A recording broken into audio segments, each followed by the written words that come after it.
And we are live, ladies and gentlemen. Welcome in to a very special live stream I have planned for you guys. How is everybody doing? I see everybody behind stage. We got MM Picker. We got Hank's Detailing. What is up? Listening with one ear. I know you're always multitasking, Hank. I appreciate you stopping in. Humberto, Keith, David Herrera. What is going on, everybody? How's everybody doing on this beautiful Sunday? Dee Dee, what is up? Robert, Triple G is in the house. Everybody's pouring in. How is everybody doing? Mark Susi, what is up? Mark is dealing with home issues, guys. He said he was going to pop in if he could, and I appreciate it. Extra special live stream for you guys today. Al Daly, Manny Petty is on the bucket list. Spectrum Auto Spas in the building. What is going on, buddy? How you doing? I'm doing awesome. I'm just hanging out with you guys today and just relaxing. I was supposed to detail a 2021 Bronco today, but I didn't hear back from them, so that might have to be rescheduled. Mike, what is happening? Hog Boss, what is going on? Steve Ozulu, what is up, brother? Andy, what is happening? What y'all got going on this Sunday? I know you guys were all looking forward to this, as was I.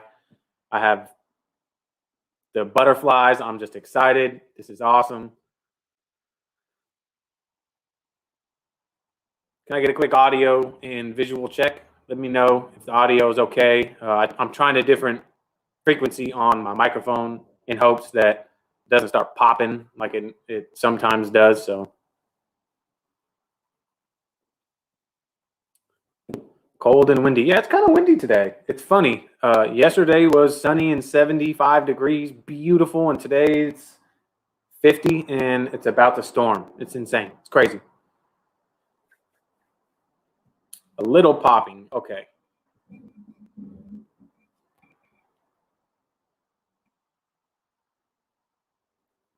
I went ahead and turned the mic down a little bit.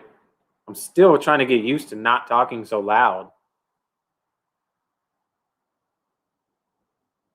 Hey, Paul, how you doing? Hat is epic. Yes, I love the 75 hat. I'm going to let everybody pour in just for another few minutes, and then we'll bring in the man, the legend himself. That man needs no introduction, guys. You know. Victory Auto Detail. What is going on? 47 and windy in Wisconsin. Better? Awesome. Hey, Mrs. Fab, what is going on? Is Brian out there working? I know he said he was going to try to make it, but I know most of the time he'll listen no matter what. And 58 and rainy in Houston.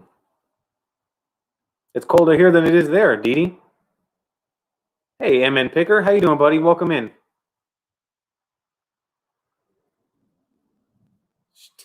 Tim said it's sunny and 70 here. That's how it was the other day, man. It was absolutely beautiful. Unfortunately, I got stuck working. It's crazy, you know, when you love detailing and you come out in the morning and you take a look at the sky and there's not a cloud in the sky and it's beautiful. You just, man, I just want to detail something today. Fab is here. He is listening, but he's working. That's all right. That's all right, Fab. I appreciate you tuning in the background. Phil Bloomer, welcome in, my friend. Greetings from Stonehenge, everyone. I always wanted to go to Stonehenge. I'm into that historical stuff. I'm so excited for this live, everybody. You guys know I love nothing but spread knowledge and helping out where I can and when I can. So Andy needs to find a lug nut brush. They're everywhere. Detail brushes are everywhere. Come visit Myrtle Beach, South Carolina. I got to add that to the road trip list. I've met so many great people on YouTube, and I want to make a trip to see all of them, man. I want to meet all these great YouTubers in person, including my supporters. Robert, greetings from Big Apple, NYC. Greetings, my friend. New York, that's definitely on my bucket list as well.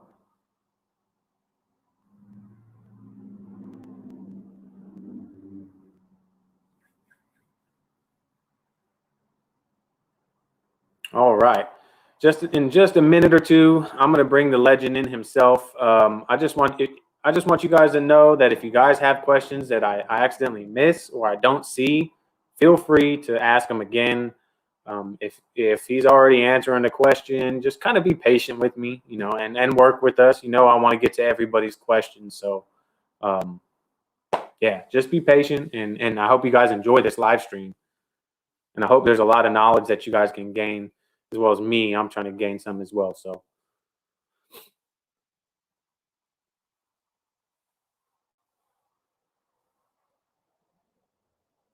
Hey, Carlos, what's up, buddy?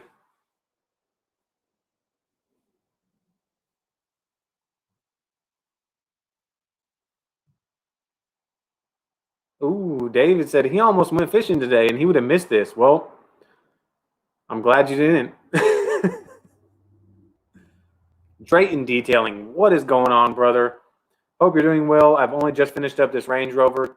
3 days detailing it. 3 days, man. That's a good one. Hopefully you shot a video on it so I could watch it. If you guys haven't checked out Drayton Detailing on YouTube, gotta check him out, man. He's got some great stuff, great editing. Great channel right there.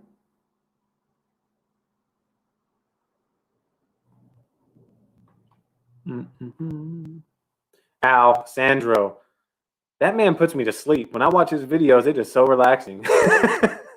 Not that it's boring. It's just that his voice it's just like so relaxing. All right, we are 7 minutes in, guys. So I hope you guys are ready. I'm about to bring Brian in, the man, the myth, the legend himself, the knowledge, the Bible of detailing. Why don't you guys give a warm welcome to Brian from Apex Detail. What is up, Brian? Hello. Welcome in. Thanks for having me. Hey, thanks for taking the time to sit down and have a live and hang out. Happy to be here. So like I said, guys, I'm going to try to get to all your comments. I know they're going to start rolling in. What's up, Fred? How you doing, buddy? Hey, Brian, if I put this across the bottom, can you see it? Yes, I can. Perfect. So when someone has a question, I'm just going to pop that up at the bottom, and feel free to answer whenever you want. And I want to start it off because I don't know the full story, but obviously you've been doing this for many, many, many, many years. Where did it start out for you and Apex Detail? Where did the passion start, and where did it come to you deciding I want to do this every day. I want to make a business about it, and I want to be successful? Sure. The passion actually came later. The first job was just to pay insurance on my first car. So a bay at the end of a body shop was set aside to clean cars that had Bondo in the interior and overspray all over the place. And those were the days when you needed to master wet sanding and a rotary to have and keep a job. Now, they're barely taught, unfortunately. But did that for a few years and then started a trucking company and always kept an end bay empty to detail when I didn't have to go out on the road or caught up in the business end. And that's where the passion grew, doing friends' cars, my cars, clients and customers' cars. And I just kept doing that till I sold that business and partnered up and started doing it as a full-time job. Finally on my own about 12, 13 years ago, and I've been in a few shops since then, and this is where I'm at, this nice little tiny cozy shop here. with my son and 2 part-timers. Nice, nice. And you're in Pennsylvania, right? That's correct, in Right. Northeast Pennsylvania. Southeastern PA, north of Philly. Awesome, awesome. Well, that's a great background and starts. I didn't know that, so personally, that's always my first question is where did it start to lead to where you are now.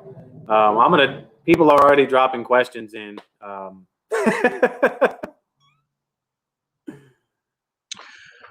Okay. Hey, Brian, I just made the mistake with Cerakote. Went to wipe off on the paint, hit a pillar with my towel, smudged it. Can it be fixed? Well, is it dried? Is it fully cured? Is it fresh? If it's fresh, you could use something like Cerakote or an all-purpose cleaner. If it's cured, you're going to have some problems because once that coating is cured, uh, it's like steel. It's incredibly hard, especially textured plastics. So hopefully it's fresh. Grab yourself some 266, a citrus cleaner. The ever so talked about Citral 266 sealant killer.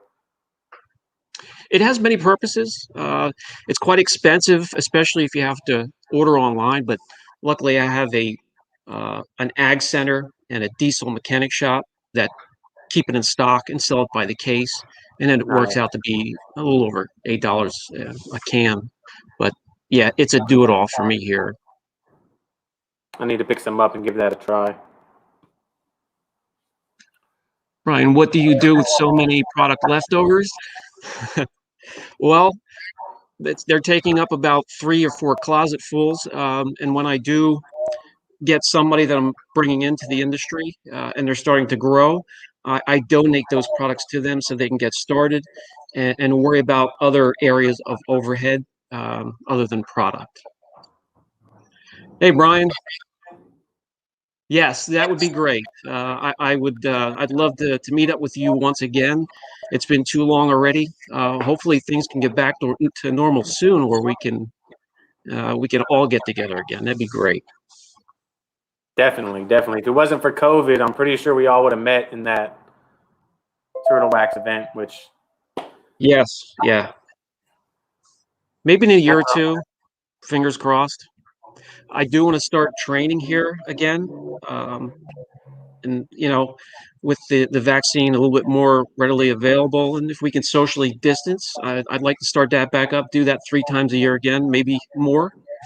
So we'll see what happens. Definitely, definitely. What do I mainly use Citral 266 for? Just about everything. It can remove tar, transfer, overspray.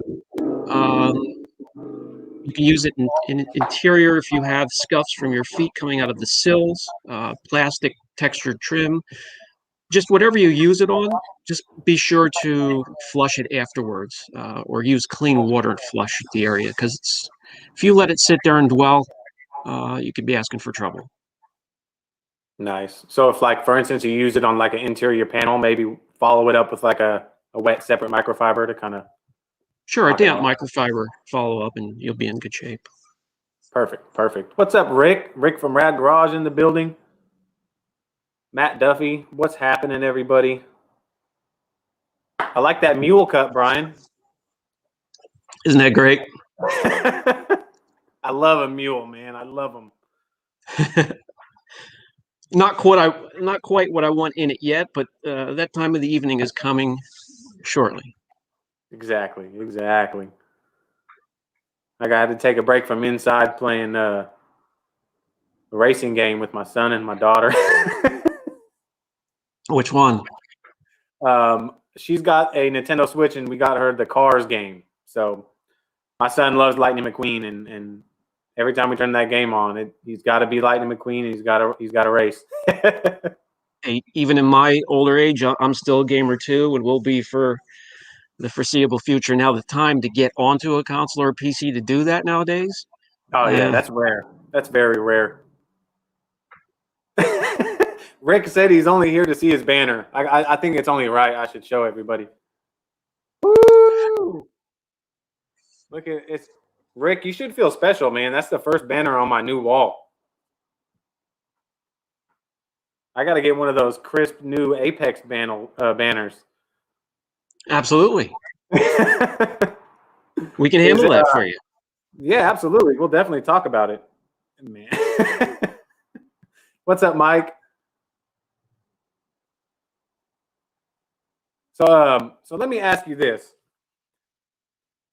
When did the time come did you start saying, I'm done doing interiors? I want to focus on paint, clear, preservation, correction, and protection? Well, everything comes in steps. Even when I first started, I would fill out the calendar with a certain type of job. When I first started, it would be just fill out the calendar with washes and interiors.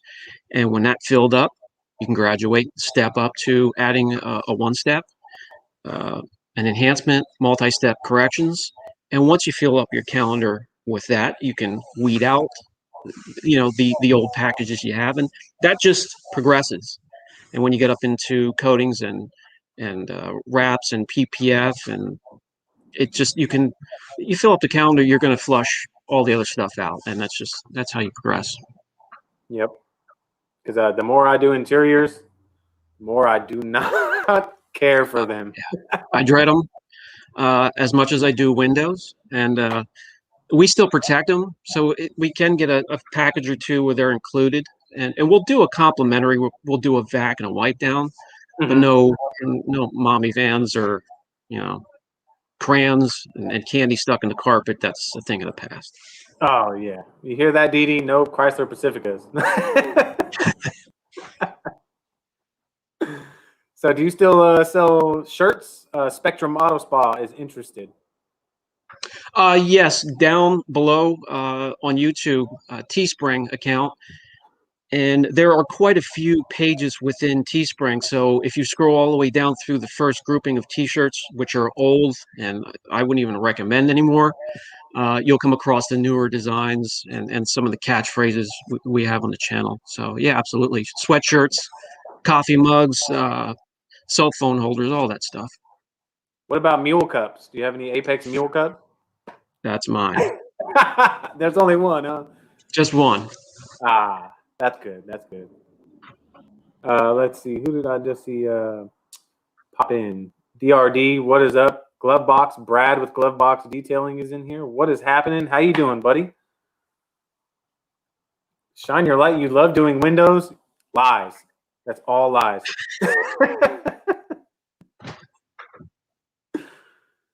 Oh, man. Don't Ride Dirty, what'd you just finish detailing?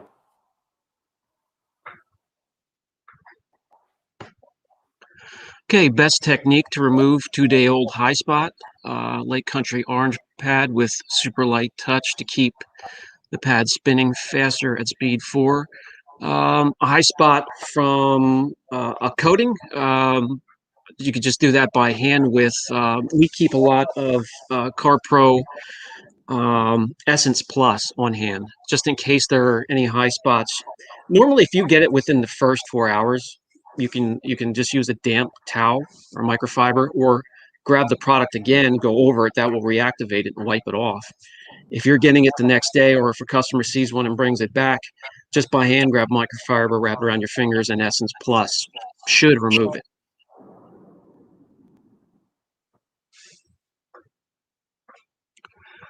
If you're using O&R to wash a vehicle, appreciate it.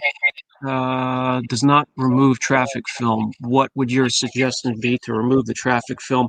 I used to put a 1/2 ounce to 1 ounce of Power Clean in with the solution, and that helped break up a little bit of that traffic film. Nice. Doesn't take a lot.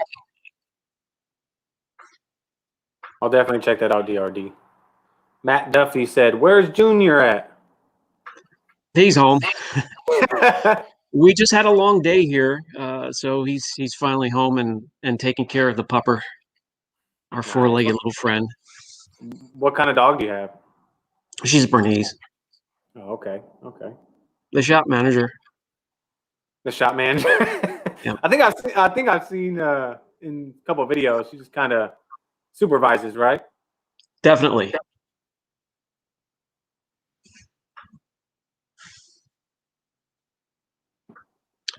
Getting ready to prep for coating with Fiber 3D1 for swirls. Can you recommend a finishing polish? Blue metallic paint. Extreme Solutions Finale. We've been going to that a lot lately. That stuff has been incredible, especially on softer clear coat. Clear coat where you just can't take it down any further. It's incredible if you team that up with either the CarPro Gloss Pad or the Roots DA Fine or Ultra Fine Pad. Great combinations. Absolutely fantastic. I literally just used that combination on the Mini Cooper I did. Episode 3, which is going to be my favorite, Correction and Protection, is going to be out this upcoming weekend. I used the Finale and a yellow Rupes pad. It works awesome on plastic pillars too to finish them out because they get a little sensitive and they could leave some marring and whatnot. It worked absolutely fantastic. I'm loving Finale. I'm loving all the Extreme Solutions products. Yeah, even oxidized plastic trim, fender flares on Jeeps. Get a nice soft, maybe black application pad on there, and it cleans that crap right off. Oh yeah, oh yeah. Mike wants to know if the banners are for sale. I don't have any in stock for sale yet, but we're working on them. A couple more designs besides that one. But my son designed that one. It turned out pretty nice. Yeah, I like it. It's really cool. Phil Bloomer, if you haven't got Power Clean because I'm in the UK, will any all-purpose cleaner do? You have Super Clean maybe? I don't know if they have Super Clean over there or not. An APC can leave a film behind, so you have to watch kind of which one. I'm sure they would have CarPro Multi-X. That one is safe in case it drips down onto plastic trim. Maybe dilute that 10 to 1 or 20 to 1 before you add it into your solution. How many weeks do we stay booked up? We're normally booked out 2.5 months ahead with deposits. Man, yeah, you guys stay busy. Makes the days go by quick though, right? The days, the weeks, the years, they're just I can imagine. fading away. But while we're still on that subject, for those of you that are just starting, or you've been in business for a while and you're having problems with keeping customers attached to their appointments, definitely go for that 35% down as a down payment, or at least to pay for the kits you need to order for their coatings. It really does. That pertains to any package. Doesn't have to be a coating package, no matter how small. I find that 35% keeps them locked in with their appointment.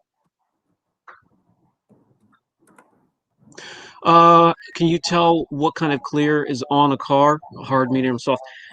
I've often been asked to come up with a chart, some sort of a spreadsheet for that, but it's impossible. Only because not only is every car and make and year different, but I can bring in a car or two from the same year, and maybe halfway through the year they outsource their clear coat, and it can go from hard to soft or vice versa. So it's impossible. Hence, always do a test area, in a spot somewhere down below, low in the car. Always a test spot. That's the only way to tell for sure. See what kind of defect removal you're getting and how it's reacting to whatever you're using, right? Exactly. Yeah. Always start with the least aggressive team pad and correction fluid necessary, and just work up from there. You can always take more off, but you can't put it back if you cut too much. Exactly. And we have adjusted our approach to clear coat, especially the new vehicles coming out that we're going through the EPA standards of having water-based clear, which is much different from solvent-based, which cures a lot slower than solvent-based and is a lot softer. And within the last few years, they're just not putting a lot of clear on vehicles, way under the 2 mils that they recommend to guard your gorgeous color coat or base coat. So we have changed from multi-step corrections to mostly now doing one-steps and enhancements, unless the customer will sign off in the paperwork to do otherwise. Oh, nice. Yeah, What do I use to schedule jobs? I don't have an app or anything fancy. Calendar and a pen. Speaking of Windows, what is the best way to get Ceratrim off the Windows? Plastic blade. Like I said, that stuff is tenacious, especially when it cures.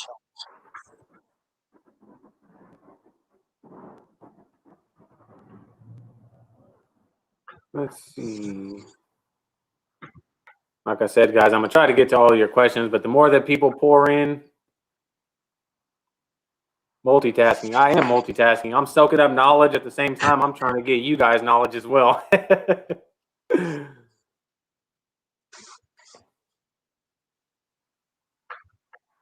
For Humberto, I think we just answered that. Basically, you just got to pay attention to how the defect removal, what you're getting. If you're starting least aggressive and you're using a light polish and a light polish pad and you're getting some very good defect removal, chances are it's a softer clear. Am I right, Brian? Yes. And like I said, it doesn't matter. You know, the Asian cars, for the most part, you can put them in the group of soft to medium. You know, Porsches, cars like that. There's a general category, but for the most part, you have to always do a test spot because you never know if that company outsourced their clear coat for half of the year, or they just changed who's supplying them with the material. And first, before we go any further, I'd like to say hello to Umberto there. He's quite a warrior, always being the first one down in the comments section. I really appreciate that. Don't ever think that I don't. I always pay attention to the comment section of the videos. I really do. I appreciate each and every viewer that comments, watches. I appreciate everybody. I really do. I don't take anything for granted.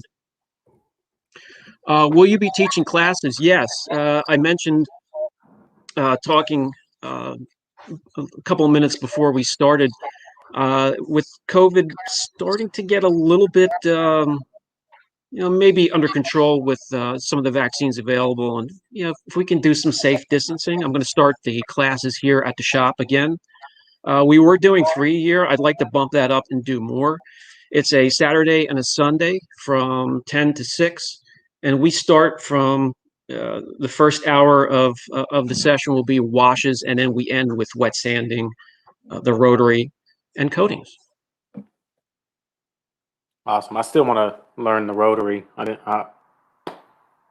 You need to add that to the arsenal, just for it's such a fun tool. It's so rewarding and speedy. I've been looking at. I've been talking with MacShine and looking at their rotary. Their rotary. Have you used the MacShine rotary? Yes, we have the full size one and the M550. I'm using the M550 all the time because of my shoulders. It wasn't designed to be, an everyday, all vehicle, all purpose use rotary, but it has held up with me doing that. I just keep the speed down and the pressure low, and it's so light. It does a great job. Yeah, that's what I was looking at. What glass coating do I recommend? Art to Shine has a great glass coating, windshield coating. Glass Parency has always done well here. As long as you do the prep work, it really doesn't matter what you choose. The prep is so important, and every coating, it doesn't matter if it's a wheel, windshield, or paint coating, will need maintenance. So just keep up the maintenance, and whatever you pick, I'm confident will work out for you.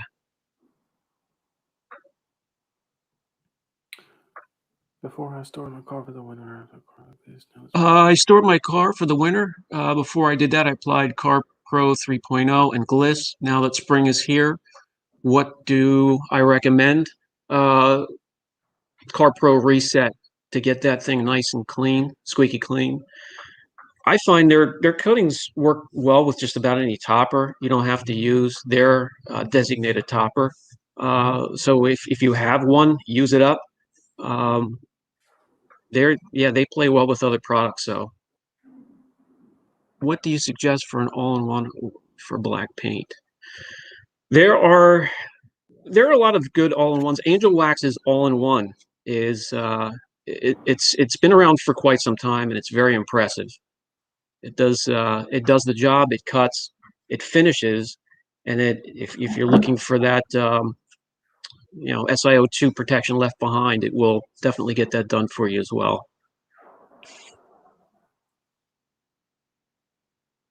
68 people in here. Whew. Smash that thumbs up, guys. I appreciate every one of you guys that are joining. Best coating when considering 3 to 5 year durability for dailies with ease of use, in my opinion. Well, we didn't get there yet, but I have an answer for you. So we'll talk about that soon, huh? We'll talk about that soon. You guys got to stay tuned. We got something special for you guys. Would you say at this rate there won't be enough clear on cars for correction? Yeah, I've been thinking about that a lot, and it's heading in that direction. I don't know if they're just pinching pennies or what the problem is. I spent a couple weeks out, well, not weeks, but a pretty good percentage of my time at PP&G in my state, which has an R&D center.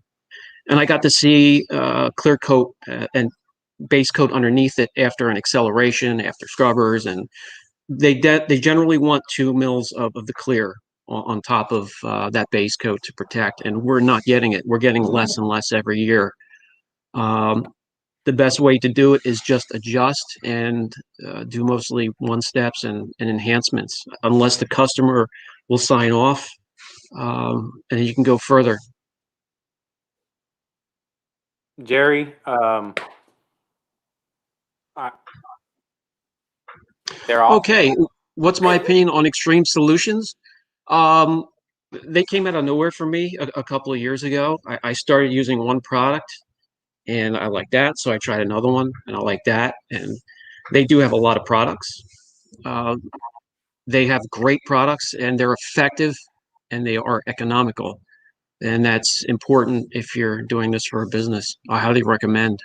Now, one thing I wish they would streamline things. They have a ton of correction fluids, if you haven't noticed, and that could be quite confusing. So if they could streamline that a bit, it'd just be a wonderful product line. Definitely. So I know I can't say what's your go-to product, but what's something you find yourself grabbing more frequently than others, as far as just like on a day-to-day basis when it comes to maybe washing, paint prep, stuff like that. Protection, I know there's just so many different products, but what are a few products that you just find yourself reaching for more frequently than others? 3D1 when it comes to the correction part of it. When it comes to shampoos, that's still CarPro Reset, and now the Koch Chemie GSF for coated cars. The pH neutral gentle side of it, you can foam, put it in a wash bucket, and it's perfect for coated and protected vehicles. When it comes to pads, still the Fiber 50/50 pad.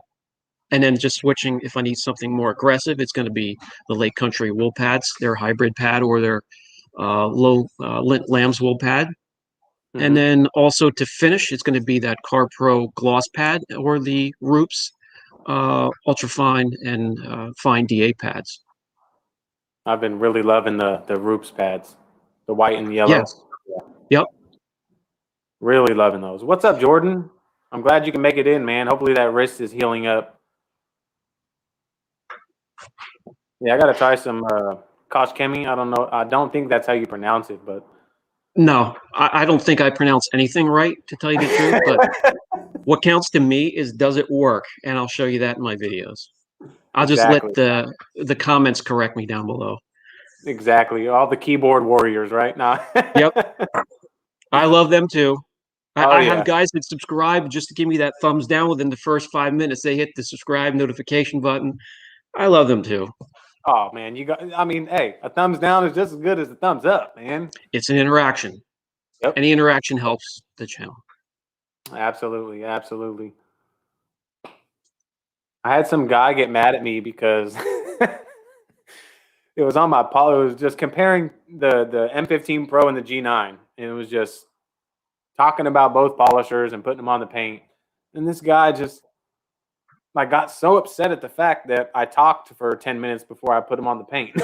And I just like, what do you want me to do? Not talk? Like, it just cracked me up. It can be a bit critical, but you know, I give everybody their time to speak or comment in the comment section, and I just respect everything they all have to say. Exactly. No point in letting them get under your skin and firing back, right? No, not at all. GSF is great. I know that GSF, Fab loves it. And I'm just like, man, my products got products. I don't think I can fit anymore. Tell me about it. Going in. BJ, what is happening? Thank you so much. Spectrum Autospot, thanks for tuning in, man. Have a good weekend and a great start to the week, my friend.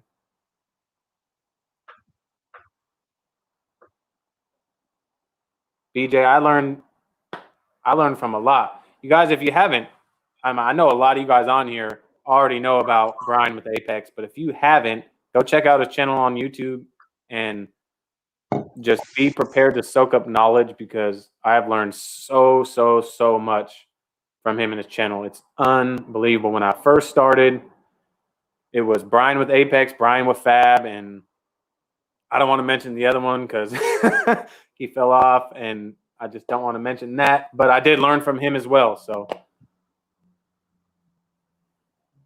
thank you, Jordan, for the donation. Do I mix different car shampoos to get different cleaning, foaming characteristics? I do, to try to get what I get out of CarPro Reset and GSF, but I'm happy the way they are. So I just find myself going back. Even the Geon Foam and Foam Pluses they're fantastic, and they've been around forever. Who sends the most products?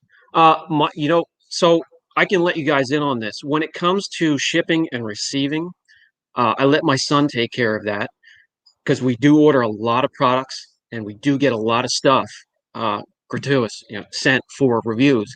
And I don't want to know which ones he ordered and which ones come for that purpose. So that way I can give a transparent review and not have anything in the back of my mind. And that's another reason I don't do, paid reviews, or there's nothing wrong with that. A lot of people can do that successfully. Myself, I just want an unbiased review, and all I do is share my experience I have with the product with the viewers, and they can do whatever they want with that information. I don't care if they buy a product or not. That's not the point of the videos. Chances are, if somebody's like myself, if somebody's looking to buy the product, they've already decided they're going to buy that product. You know what I mean? It's like they're just looking for somebody's opinion on the product. Yeah, they're just looking for a little bit of confirmation on their choice. And exactly. Sure. Brandon Albright, yes, definitely. The good thing about this video is you guys are going to be able to watch this and soak up the knowledge from here on out, guys.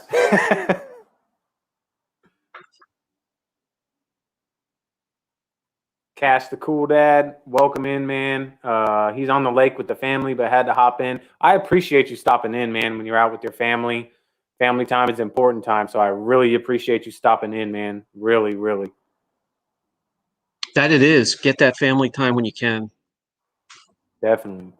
Working 6 days a week and having Sundays off, it's like, well, I'm not I would really take that Sunday off. Yeah. I'm usually detailing. I was supposed to detail a 2021 Bronco today, but I didn't hear anything back from them all week. And I'm like, okay, I'm not the type of person. If I don't hear anything by at least the day or two before, I'm automatically going to assume I'm not doing it. So you don't text me on the morning and say, I'm bringing it. That's extremely frustrating. What I like to do the Thursday, Friday before the week of the appointment, I like to call them up and have a chat with them. If I can't get through, then I know it wasn't meant to be to begin with, because I don't have the right number. So then I can bump. I always have somebody on a slider where I can slide them into that. If they're 2.5 months out, they're very excited to know that I'll bring them up into an appointment when it opens. Something you can do to fill the spots. Yeah, definitely. That I watched that Subaru, the STI you did, and Yeah. that thing, man. There's something about red. I don't know what it is, but just like your Corvette, man, when you get it popping, it is insane. And you did his whole reaction, and I know you don't always do the reaction videos. How was that? It was something impromptu where he was pulling in to pick it up and I was getting the final shots walking around the car. I normally don't get to do that. And I don't like to put the customer on the spot. And I'll ask Hmm. one every once in a while. A lot of them just aren't comfortable getting in front of the camera. They, Hmm. a lot bring them to me to get their car in the camera, but they don't want to be on the camera. So Yeah. I'll get as many of those as I can. I enjoy those, but that's that's the reason I do this job is that moment when they're walking into the bay and they can see their car They turned go, around, that smile and holy crap, holy crap. that's not my car. Have I accidentally messed up someone's car? Yeah, we all have when we start, of course. Yeah, there's no denying that. And also just recently, because a boo-boo was masked from a used car dealership. They put makeup on a pig. And then it transferred over onto my pad and I opened up a wound on the car that they kind of touched up. So I paid for it to take care of it. um, and it's in the past, but it happens. You really have to watch what you're doing, take measurements all the way around the vehicle, do your pre-inspection routine, and do it in great detail with the customer there. It was just a situation where that customer wasn't there. I got the car delivered without even meeting him, and I was in too much of a hurry.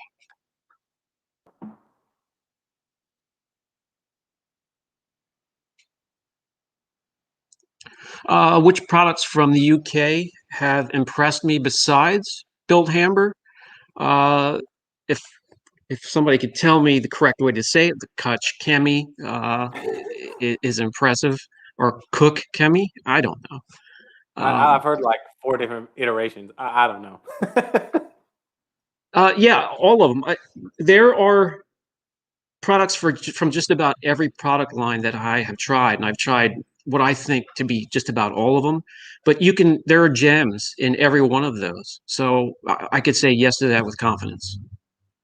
Awesome. How'd you enjoy the Turtle Wax Pro line? I enjoyed working with those products a lot, a lot, a lot. Yes, yes, yes. And we, the shop here, we had a lot of time with the products before they were released. So I knew you guys were getting some good gems. The one and done, we did a lot of work on, and we're proud of that one. So that one really does put up a good fight against 3D1. You know, Yeah, it's very they've close. come a long way. I'm so happy for them. The position they're in right now, they have nothing but the best cast. Um, Oh yeah, they're going in the right direction. and they look Love that. look at these. I honestly, this is like I don't even want to wear it. I just want to like frame it and hang it on the wall. I like the one we got before that, the grayish one with the turtle on the top and middle. That one fits so comfortable. It's so prone to getting dirty though. Like I don't like wearing it. it's, like, it's that light gray that just will soak up one little print of dirt, and it's like I have to wear it at home because if I get caught wearing it out, then I get accused for getting paid to. So I just wear it at home. yeah. It's a very comfortable hat too. Very comfortable. Very, very light, a lot of airflow. It's a good hat. Definitely. My favorite factory paint to work with is probably one that isn't very popular, the Corvette clear coats. I love those stubborn clears because I know what it takes to cut them. And then finally, when I'm finished removing the imperfections, I don't have to fiddle around with fine abrasive finishing polishes and picking the perfect pad. I know what it takes. I can finish those down with a Eurofiber pad and 3D1 instead of a final glazing polish and jeweling it and just scratching it again when you're doing your panel prep. So I prefer the harder clear coats, I hands down. absolutely agree with you, man. Absolutely. Let's see. Let's see. Oh, that's a good one. Chris has a good question. When I do spray protection in the engine bay, how do I manage overspray on the fenders and front bumper? If it's something that's really tenacious, like if I'm spraying a regular coating in there, I'll have them covered with plastic. But lately in the videos, the protection chosen has been the TAC Systems spray coating that's cut 2-to-1. And you can just close the hood when you're finished and wipe, because it self-levels on the inside.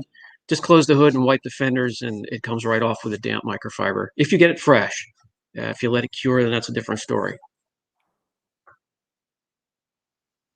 After years of detailing, how are my shoulders and wrists? The wrists are okay. The shoulders were gone.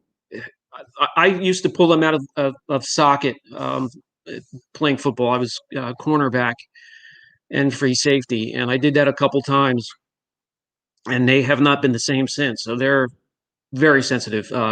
Tools like when I used a rotary, using the M550 from Max Shine, not meant to be used that way, but it's survived, and it's been pretty much a godsend with a lighter machine on my shoulders. Did you swap the grease out on that little M550? Yes. Yes. Okay. Yes, absolutely. And when it comes to swapping those out, I'm always going to recommend the Wolf's Head Red. There are, other greases that are in theory better for the gear-driven machines. The Wolf Head's Red being more for bearings, but with a polisher with those lighter bearings and the higher RPM, they're not taking a load. That some of the other greases were meant to take, so you can be fully assured that that's going to keep your polisher, and it does. It keeps the polisher cool, smooth, and they've been lasting with that, and I won't swap it. It's been my go-to. Definitely notice a huge difference in all my action. That factory grease is junk. It's like hand lotion. Yeah. Watered down hand lotion. Nothing against them, but I have resist on my personal truck, and super slick, super shiny. Hydrophobics seem so-so. Resist has been doing well here at the shop so far. Easy on, easy off. I haven't had it long enough to see, if it's going to protect months down the road. I got to wait for those cars to come back from maintenance to see, but mainly used for toppers. Does Brian offer Turtle Wax Pro line to customers? I use their one and done during a package. Other than that, it's going to be a professional coating here. We don't do much else anymore. Yeah. As I mentioned with you earlier, we're averaging 207 coatings per year, and that keeps Brian and I busy. We don't do much else anymore. Yeah, I can imagine. I mean, if you're spending all that time, you want to put something professional level on it. Not saying anything bad about Turtle Wax at all. Just no, it's just that what they're choosing is, that's what we're going with. Would you suggest that anything more aggressive than Finale? A PDG is an absolute must. I see so many people with a wool and rotary not having a clue what they're really working with. Yeah, and I really wish once things clear up, they would be able to take advantage of my training sessions, because we'll set up 10, 15 horses with panels. The body shops love me in this area because I take all their panels, hoods, doors, trunks, and set them up and bring in different types of tools, different types of rotary. and we'll tune in your polishing skills. Do I wash my cars at home or just at the shop? Just at the shop when I have all the equipment out from washing the customer's cars. I don't break it out again. Once I'm home, once I finally get home, it's not happening. No way. It's mule time. Lobo Cosmetica. I think I have some somewhere. I still have about a storage room or a closet full or two full of products I haven't even gotten to yet. Yeah, I'm sure it's buried in there somewhere. I will get to them. My to-do list is rather long. It's like a Would scroll, you right? suggest? Yeah, yeah. Would you suggest 3D One or Turtle Wax One and Done for the beginner? Well, Turtle Wax One and Done is going to be more economical, and that's formulated to be just as aggressive cutting and finishing down. So we use that here almost on a daily basis. We still, we only have 2 carts here, so my kid will grab 3D One, and I'll take One and Done, or it'll be vice versa. And I'm not upset when I get stuck with either one of them because they both are fantastic. They get you the results you need, right? Exactly. Yes. HM says Thank you're you, very HM Auto knowledgeable. Detailing. I really appreciate the kind words. Thank you. I've got such a solid community here. There's a lot of new people in here, but there's a lot of people in here that have been with me since day one, and it's like a community. I feel like I feel like It's we're an all extended family. Yeah. It is. I've had some viewers that have been around since the beginning and extremely loyal. We all go through our ups and downs, and they've been there through it all. And I just, if anybody's out there that's been with any of us from the beginning, we truly do appreciate each and every one of you.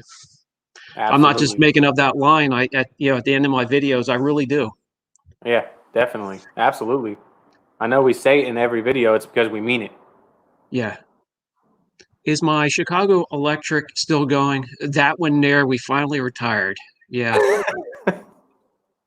Mine's still The going oldest good. one we have now is the Porter Cable, and one of the earliest, what is that? One of the earliest Griot's machines. I think, was that the G9? No, that's not the G9. The GG6, right? Yes, yeah, that's it. One of the earliest versions of that. They're still kicking.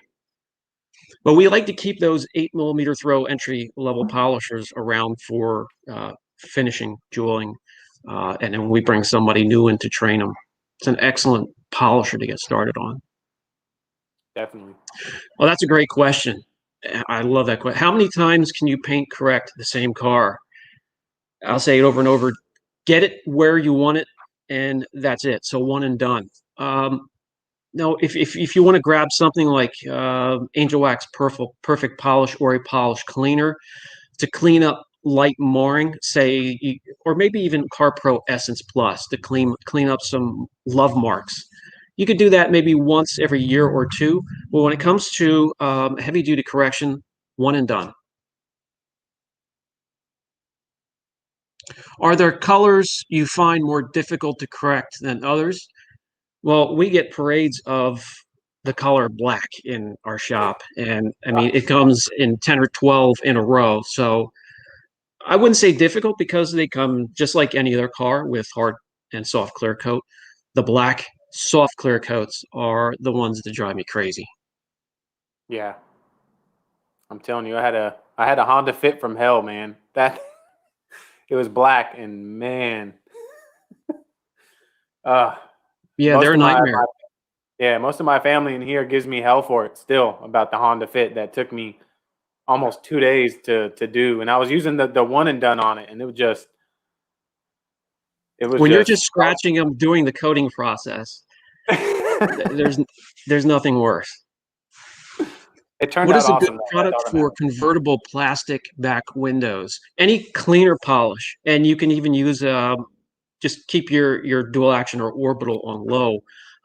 Get say Lake Country's white polishing pad, something soft and a cleaner polish, and you tape off the edges so you don't get on the fabric or the vinyl, and it cleans it up rather well.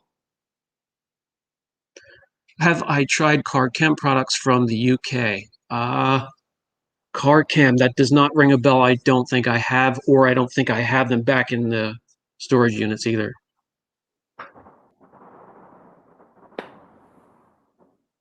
How do I get the softness back in older vinyl seats? Conditioners we don't have here. We don't carry them or we don't pick them up. They're normally a gimmick because most of the seats, especially the modern leather seats, they're top coated. So any conditioner you put on top of those, it's not going to reach the leather itself. It's going to transfer back onto your clothes when you slide in it. Maybe the older vinyl seats, you can give that a shot, a leather conditioner to see if that works, if it penetrates the material. But for the most part, there isn't really much of an option. What is my polish to remove an old coating before recoating? Normally, unless you get something that's really tenacious, and I don't want to name any names, but the 10-layer coatings, then you might need something like the 3D ACA 500. But for the most part, you can get it done with 3D 1 or the Turtle Wax 1 and done. So there was one that had a bunch of layers. I actually had to wet sand to get it all off. Oh man, the whole car? Yeah, and then it has so many layers on it. It actually made there was no clarity. It made it look cloudy. So if you can imagine cataracts, in your eyes, that's how it kind of looked. And as you were doing the process, you could tell it was being removed because it was a darker car and the nice dark rich color was coming through as we were removing the coating. Oh, that's all I was going to say. How did you distinguish whether it was the coating making it blurry and dull, or was it the clear? That's a tough one. It was the coating. That's a good question, Barry. As me and Brian talked about earlier, you learn something every time you detail. Yeah. The day you stop learning is the day you might as well pack it in. The industry is advancing so fast, especially within the last 5 to 10 years. You constantly have to be learning. When I'm not busy, I'll set up my horses, get the test panels out, bring out new chemicals, new tools, try new techniques. And yeah, the learning is continuous and always will be. I love to learn anyways. I love to learn about everything, tools, techniques, products. Definitely. Do you watch anybody on YouTube? Do you watch channels? Do you have your favorite channels you watch on YouTube? I don't get to watch a lot of TV or YouTube, but when I do, White's Details, any detailing turnaround of a car where it's relaxing and I can lower the blood pressure for the day and just chill. And he does a great job. John at Forensics, I love watching his channel as well. Just great guys. I mean, great character of the guys behind the channel as well, and that's kind of what I look for. Exactly. That's why I call this behind the channel. That's crazy that you said that. I know I'm leaving some out, and I apologize if I have, but those two there for the most part, yeah.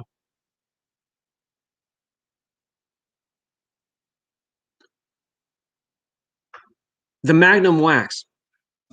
I'd rather go with Guardian because if I'm putting something like that on a vehicle, it's going to be a classic or an antique car. I'm sorry, I have a customer here. I'll be right back. Go ahead, Brian. While Brian handles that customer, you guys, this isn't. Oh, sorry, he's back. My apologies. No, that's all right. I'm sorry. It's all day long. So if I'm working on a classic antique car, those are going to be the two areas where I'm not going to coat.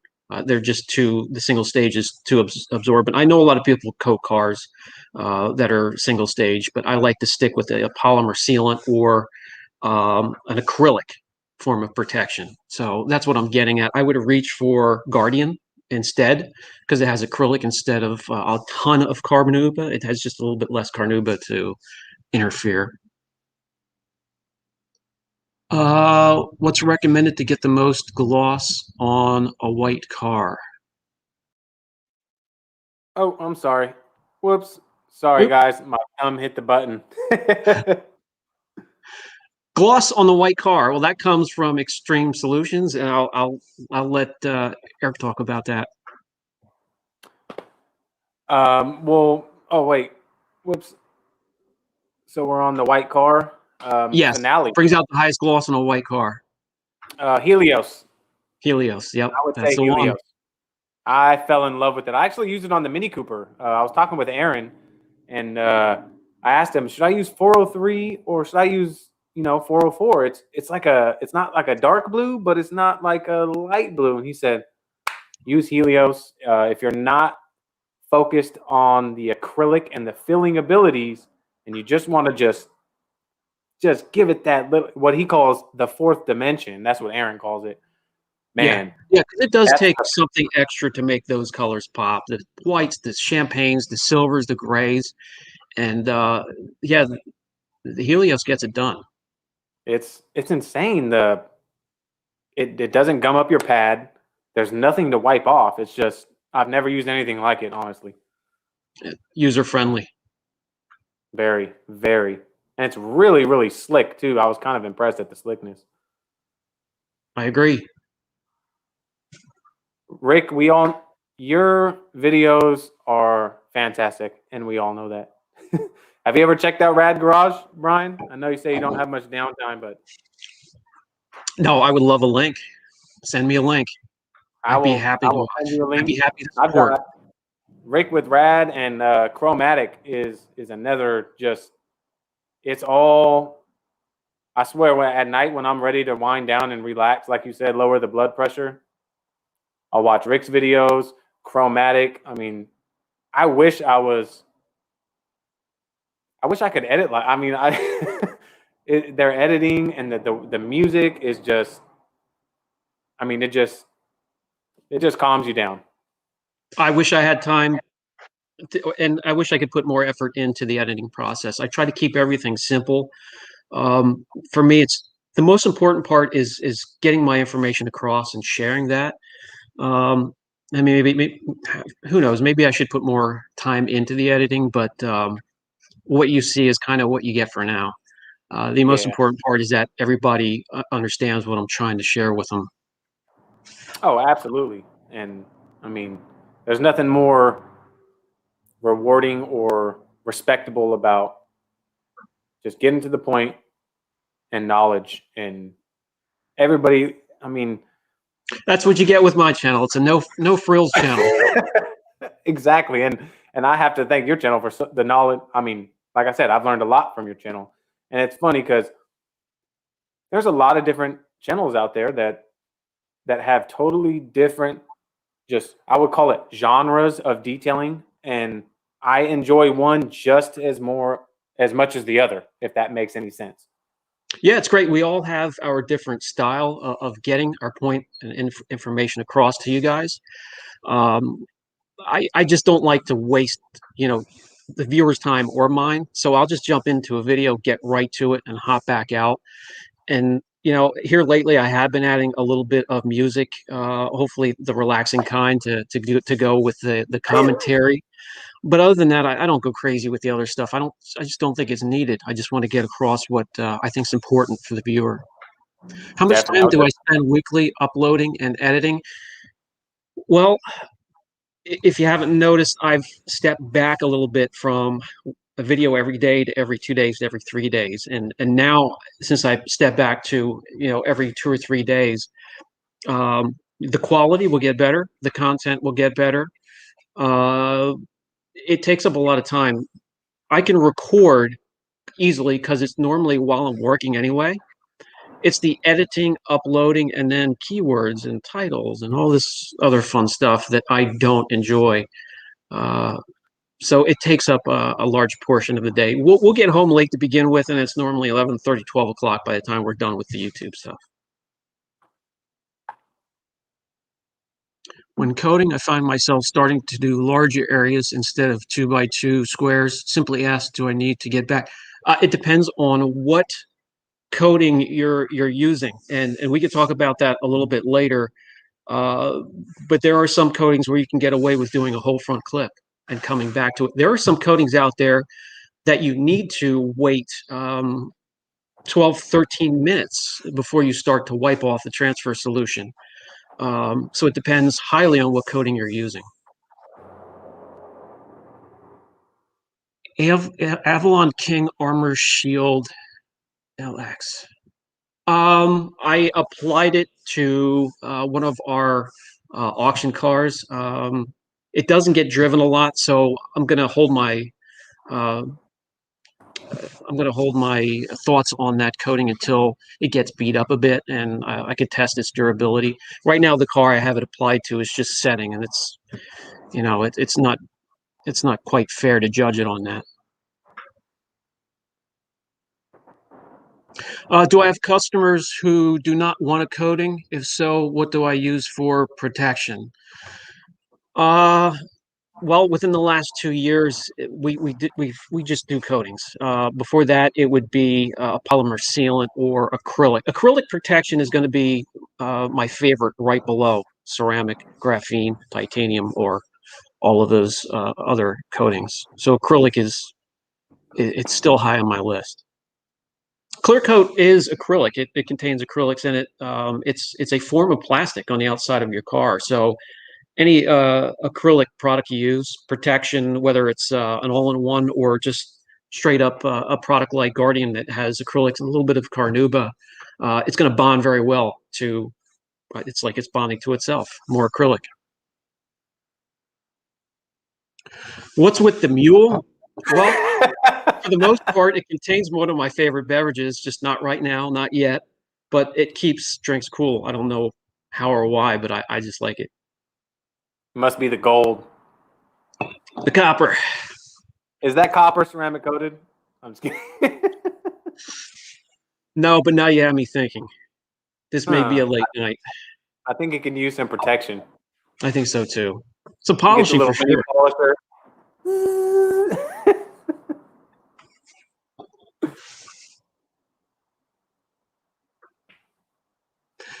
That is a great question, and I get that a lot, and I probably haven't addressed it, and I will, but no, I'm not. It has its place, and it's going to be something of the future when we can utilize it in its purest form. As of now, I'll pass. As of now, it just adds a bit of chemical resistance. That's all I see, and I'm not just trying to be a theorist here. I'm just sharing what I see with cars coming back. There are other places I'd rather go before graphene at this moment, but I'm sure will come a time where that will be a mainstay in coatings. Buff to perfection. I said that in a couple of my videos. As Brian would say, buff it to perfection, baby.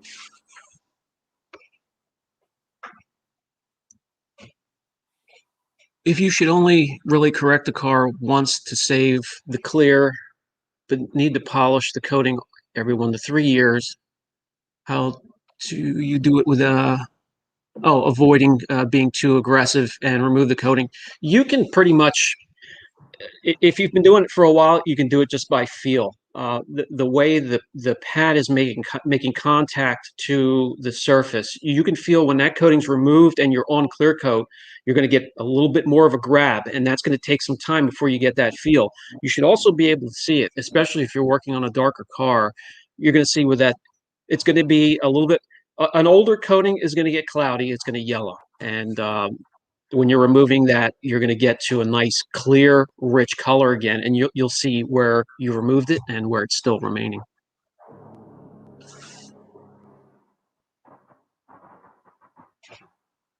Umberto.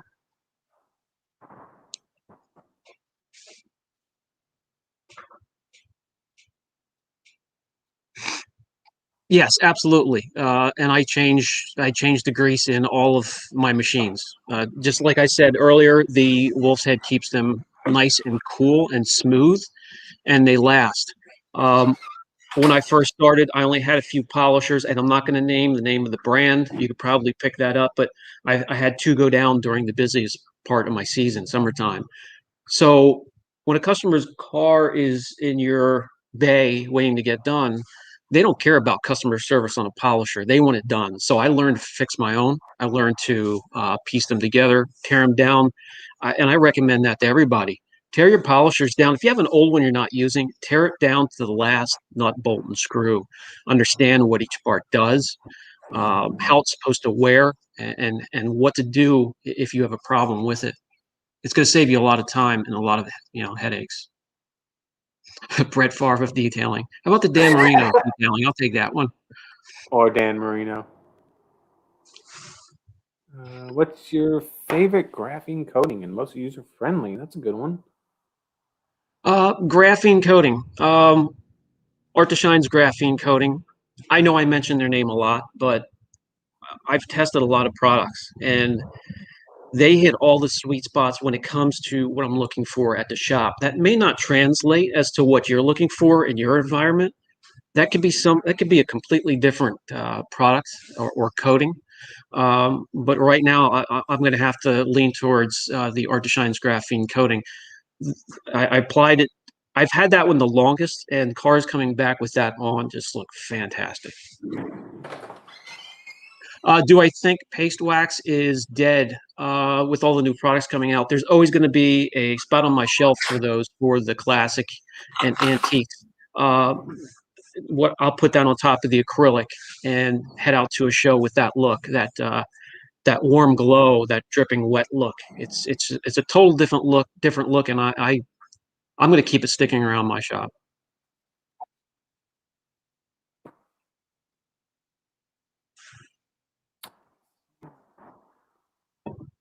That's a good question, 23 to the Duke, because that thing is bad. Oh, the That Overfinch? ride is bad. Not a celebrity, but he makes a lot more money than one. Yeah, those things they're incredible. That Absolutely. That is the definition of the gaudy. interior is like, Yeah. the interior on that thing was just insane. Yeah, very comfortable to go along with those neat, hex patterns. Just incredible. Well, they strip it down. They take a brand new Westminster, which is already one of Range Rover's highest vehicles in that line, and they just strip it down to nothing and start all over again with their packages. My favorite towels to use, I really don't have a favorite. It depends on what I'm working on. You'll see me using a lot of the yellow towels that they're quite in line with the Kirkland towels. I use this because I don't feel guilty throwing them the hell away when I'm done. They just get chucked. I don't even downgrade them. And then the black towels with no edges and a little bit of a thicker pile on the softer clears. And it just depends on what I'm working on. But I have many kinds. I don't have a favorite. I'll just reach for something that matches up with what I'm doing. What am I looking for to determine the use of fine or regular clay bars or even aggressive? If the car hasn't been, when a car comes in for correction, I can see if it hasn't been cared for properly. Some haven't been washed the last year before they were brought to me. So I'm going to go with something aggressive to not only remove bonded contaminants, but go after that traffic film. My favorite Corvette, it's still the C7 is still the most gorgeous body line and shape of a vet. I'm not sold on the C8 yet. I actually had one consigned and I canceled it. But I love the C7s. The C4s used to be what I thought were the ugliest Corvettes until I owned one, and they grow on you. They grow on you, and I love them too. I'll take them all. Have you seen the new the split window C8? Yeah, that would be. I'm going to wait for maybe the Z06 or the ZR1 version. We'll see. Oh man, you have a C7, right? Yeah. Yeah, that's the black one, correct? Yep. C7, C5, C4, C3. What do you what's on those as far as protection wise? What coatings are on? Oh, you got them all coated? No, the C3 has acrylic protection. So I used a Guardian on that one, and on top of that, I have different types of. Right now, I have the 75th anniversary wax from Turtle Wax on top of the acrylic. I love that look. That's a great combination. The C4, that was just right when they switched over from single stage to a clear coat, so I coated that one, and I have a different coating on each one, so I can see how they hold up. How they perform. So you're still using your own vehicles to test as well. That's pretty cool. Absolutely. I've removed the C7 has had 4 different coatings on it now. So my favorite car is actually the one that's next on my list, and that is a 65 Shelby Cobra. Okay. You guessed it. That's what they were. No need to. There's no need to overpraise a company, and there's no need to bash one. I just think I had bad luck with Roops polishers. They are smooth. They do work well when they're working, but I have never had luck with them.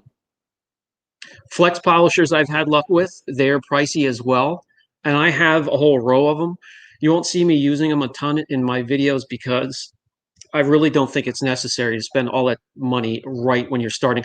A lot of my viewers are just starting out, so they're looking for examples, and I'm trying to lead by showing that you can get the job done with a Drill Master from Harbor Freight or a Bauer. You can get it done. If you know what you're doing, you have a little bit of expertise and time behind the polishers, you can do anything. Do I still hate doing windows? With a passion. Absolutely. Go to window cleaner. That is the Sonax, the green stuff. I forget what they call that. If anybody knows, slips my mind right now, but Sonax window cleaner. Good stuff. AM Details Clay. Yes, I have just started to dive into their product line. Seemingly, economical and great for somebody just starting out. I haven't tried anything that has failed me yet. My polymer sealant of choice, that's hands down, that would be Extreme Solutions Polyseal, the green stuff. Well, you can do so much with it. You can cut it. You can use it for a drying aid. You can use it, straight up for a foundation layer, and then cut it and use it for maintenance. It's good stuff. I don't think I've used. I don't even know. I'm not sure how to pronounce that one. The clean microfiber. Clean. I may have. Clay bar, hands down, and I even explained that in a recent video. It gets the job done, nice and clean and smooth the way I like it. I can't get that. I just don't feel comfortable with a mitt or a towel.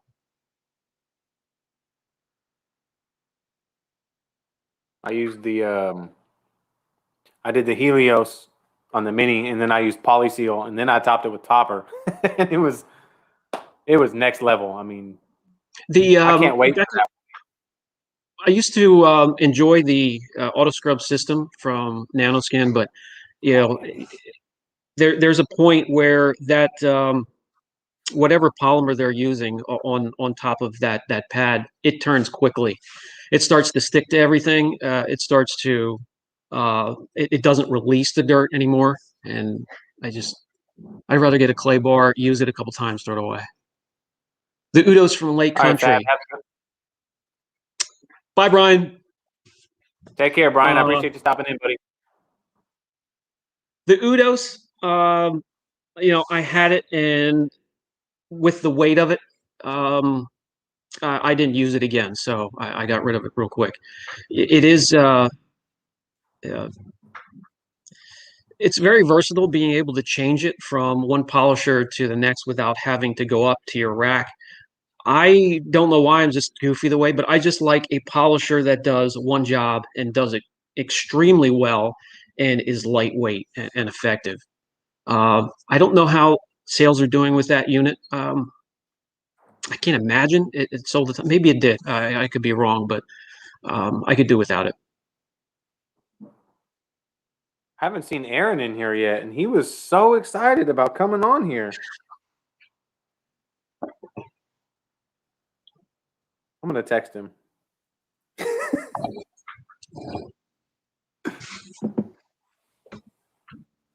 Amir, what is up? Tundra Whisperer. Two names, very familiar names.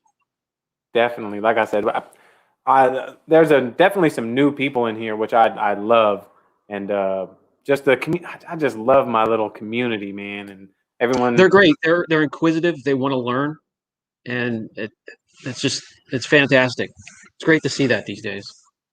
Absolutely, and like I said, I help everybody as much as I can. Whatever I know, I'm willing to share with anybody. And like I said, I don't know everything. I'm not a pro, but if I could help somebody, I absolutely will. And I get DMs and messages all the time. I'm helping people, and it's just so awesome to just help people. And then they reply back a week later and they go, "Dude, I did what you said on this car, and man, it just turned out fantastic." And they're sending me pictures, and I'm just like, man, that's a great job, man. Exactly. That's what it's all about. If you're starting a channel, don't worry about subscribers and how many you have, or just worry about how many people you may have helped. If it's just one or two, that makes my day. Absolutely. I agree, hands down. The difference between using foam pads and microfiber pads, it depends on your style, what you're working on. The only time we use microfiber is when I'm using that Eurofiber pad. To finish, it's always going to be foam. And for the most part to cut, it's always going to be wool, Lake Country wool. But the only microfiber I use is Eurofiber pad, which is, I do use that pad a lot. MaxShine cordless. MaxShine doesn't have cordless polishers, do they? I know they were going to dive into that at some point. I haven't heard anything. If they do, yeah, either. sure, I'll give them a shot. Yeah, absolutely. And just to keep the transparency going, I think MaxShine may have fired their quality control because they are getting some inconsistent polishers out here lately. And you've probably seen me switch over to Shine Mate. And if you see that, that's why. Because every once in a while, I'll get a unit that works great, and then one that is just a lemon. Wasn't always like that, but it has been lately, and I want to share that so everybody can kind of expect that. Yeah, absolutely. I had my original M15 Pro. I had issues with. They took care of. They sent me the Pro Series 2, and that thing, it's night and day. I mean, that thing, speed 3.5 and 4. I mean, that thing plows through anything I could throw at it. Same with my M21.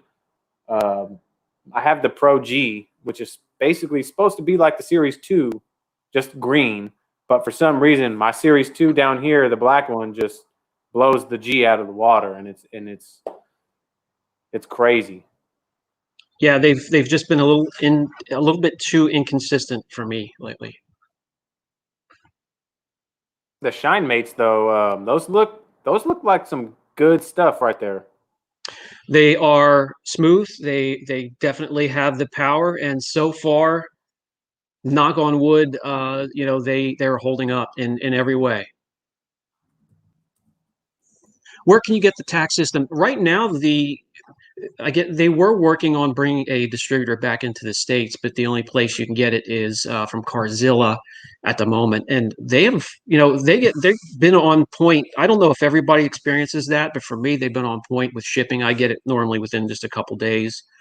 And remember, when you're ordering from them, the price is in Canadian. It'll transfer over when you're in the cart. So it's a little bit of a price shock when you look at it first, but that's their money up there. The best coating that you can buy, stay tuned. Brian, I don't know what your time limit is like. I mean, whenever you're like starting to wear down, or if you got something to go, you just let me know. But I think it's time. if you guys can hold off on your questions for a second, we've got something that we want to talk about because I'm excited for it, and I know all you guys are going to be excited for it. So if you can hold off on your questions just for a second, we'll talk about it, guys. Let me adjust a second. Let me pull this off the screen. All right, so you guys all know. I know a lot of people. I kind of see it in the comments a little, and everybody's been asking Brian, but Brian has an announcement to make. Brian, I'll let you make the announcement, my friend. Well, just like everything I'll do, I'll keep it short and sweet. I came out with a product line. I developed one for the shop, solely for the use of the shop here, with going after problems that we see here on a daily basis and for my customers. And also to supply those that I'm training, getting into the business and helping them grow and make some decent money. And then that started to spread, and now more and more people that know about it. It's hard to hide the banners and the boxes in the background on such a small, tiny shop. So I might as well, just come clean. But I'm going to make that available for everybody. And when you buy the products, the coating, and then what I'm going to show you here, keep in mind that's going to come with me. If you need help training, if you need help preparing for it, applying it, maintaining it, and I'm going to even be there to help you sell it and make a ton of money. I'll be there for you. We'll do it one-on-one. Whether it's me sending you videos, doing what we're doing right here, or FaceTime, or telephone calls, or in person. And even if we get a group together, I'll travel. I'll make sure you guys have all the tools you need to be successful with these products. But I could tell you, I'm a little late in the game for a reason, and they are here. So the first one I'll show you is the coating itself. So this is a metal oxide coating, and what this does is help fight water spots, which is a huge problem in my area. We have a couple inches of good topsoil. The rest is shale, and that leads to incredibly hard well water and tap water. This helps to fight that, stopping the chemical reaction by blocking the sun. So it helps block UVA, UVB, and IR. But the ease of use and the look you get from the coating, the clarity from these coatings, metal oxide is used in a lot of Middle Eastern regions, especially the windows on high-rise buildings, and it's because of the clarity, not clouding up the paint and messing up that gorgeous base coat underneath. So this is a one-layer, 5-year coating, and it's just going to be one coating. That's all you need. You don't need 10, 11 coatings to confuse things.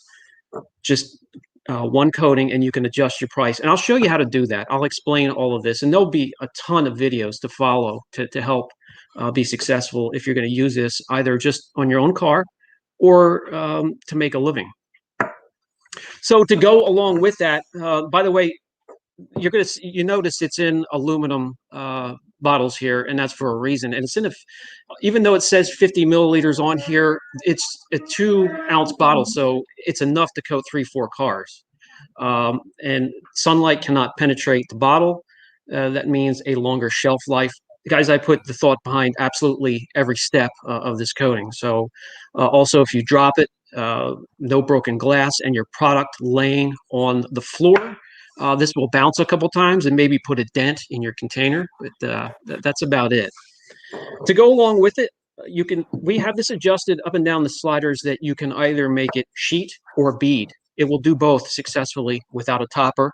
You could use your own topper if you want to. It plays well with other coatings, formulated to be versatile. But if you want to make it bead, if you can't get away from the industry standard of pictures and videos of everything beading, this is an aftercare, a maintenance product that can be used to make it bead extremely well. If you want to take some of my advice and grab something that sheets, you can make it sheet and use this as a maintenance.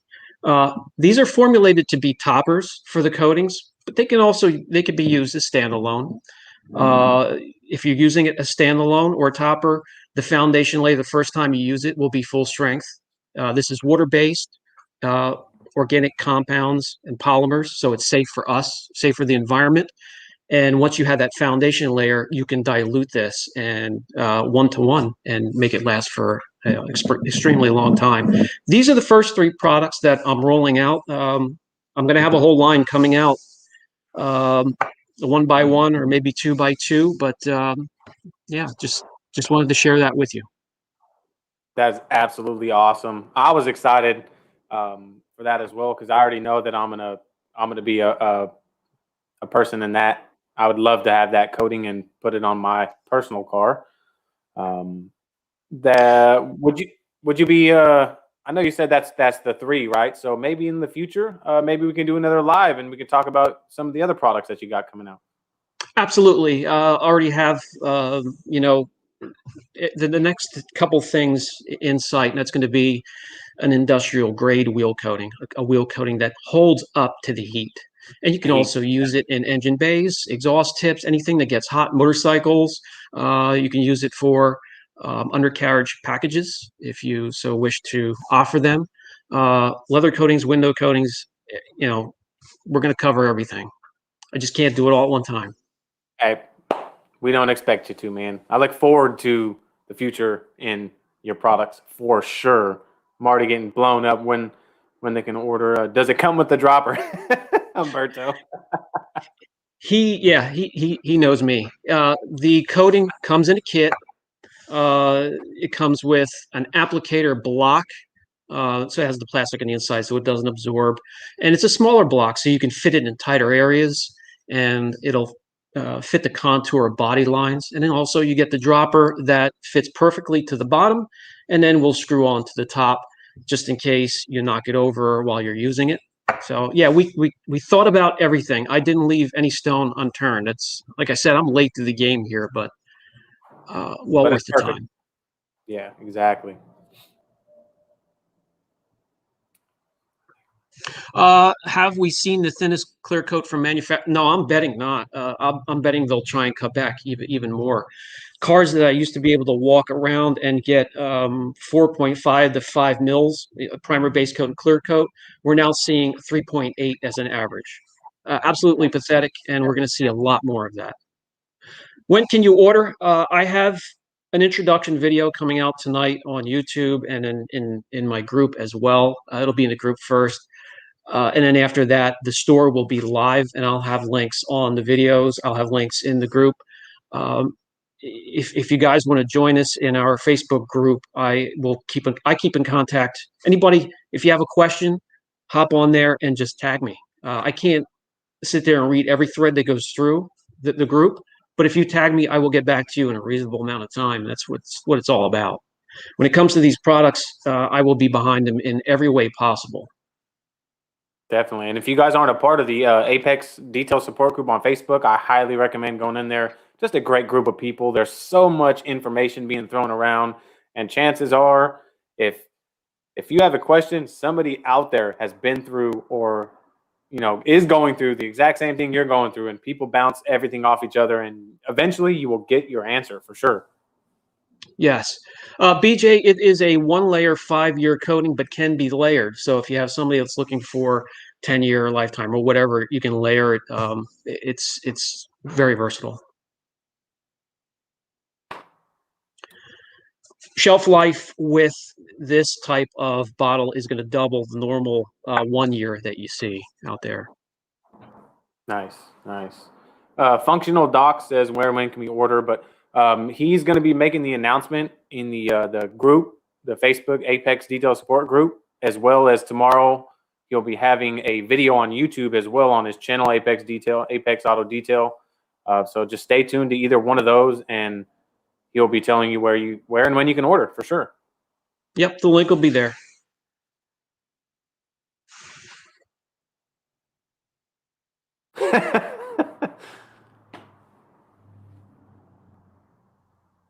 Mike's. Hey. I'll try it too. Now,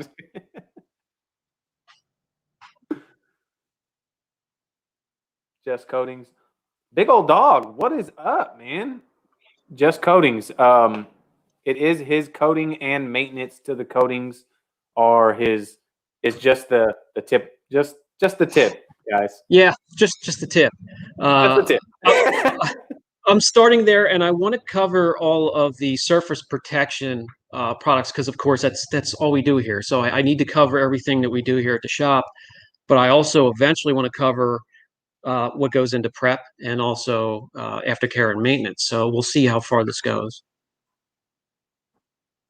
The let's see who just asked. There goes my stimulus. Yep, exactly. Next Dragon, the Facebook address.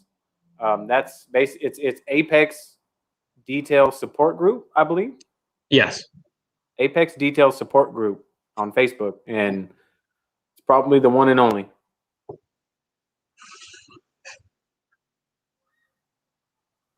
Papa Smurf discount? Nah, no Papa Smurf discount, but you're getting Brian behind the bottle, so that's priceless right there, guys. Once we have, the site running smoothly, that everything's going good, we're going to take. I already do have deals if with the packages, so but I will take care of everybody. Exactly, and like I said, that's priceless, guys. You don't want to miss that. Apex Detail Support Group. Exactly, Nick. That is exactly what it is. A great group. So, Brian, have you ever? How can I say this? You pump out so many videos. Do you ever? I don't want to say get tired of YouTube, but do you ever just lose that motivation sometimes, and you got to kind of like, all right, I got to get to these videos. You know what I mean? Burnout? Yeah. The only burnout I have is the process after the video's done, uploading and doing the keywords and all the editing. Because when I'm shooting the videos, I'm shooting them while I'm correcting. And like all of you out there, even at my age, I still love to be in the trenches. I wake up every day with a burning in my belly to get working on that car. And if I'm recording during that, no, I don't get burnout for that. And I also feel excited because I'm sharing information with all of you guys, which is like an extended family. How can anybody get tired of that? Exactly. I agree. Rich Smith, if you're talking about his coatings, good yes, for can be used on everything on the exterior of your car, even glass. Plastic Perfect. trim will make darker and richer and protected as well. Perfect.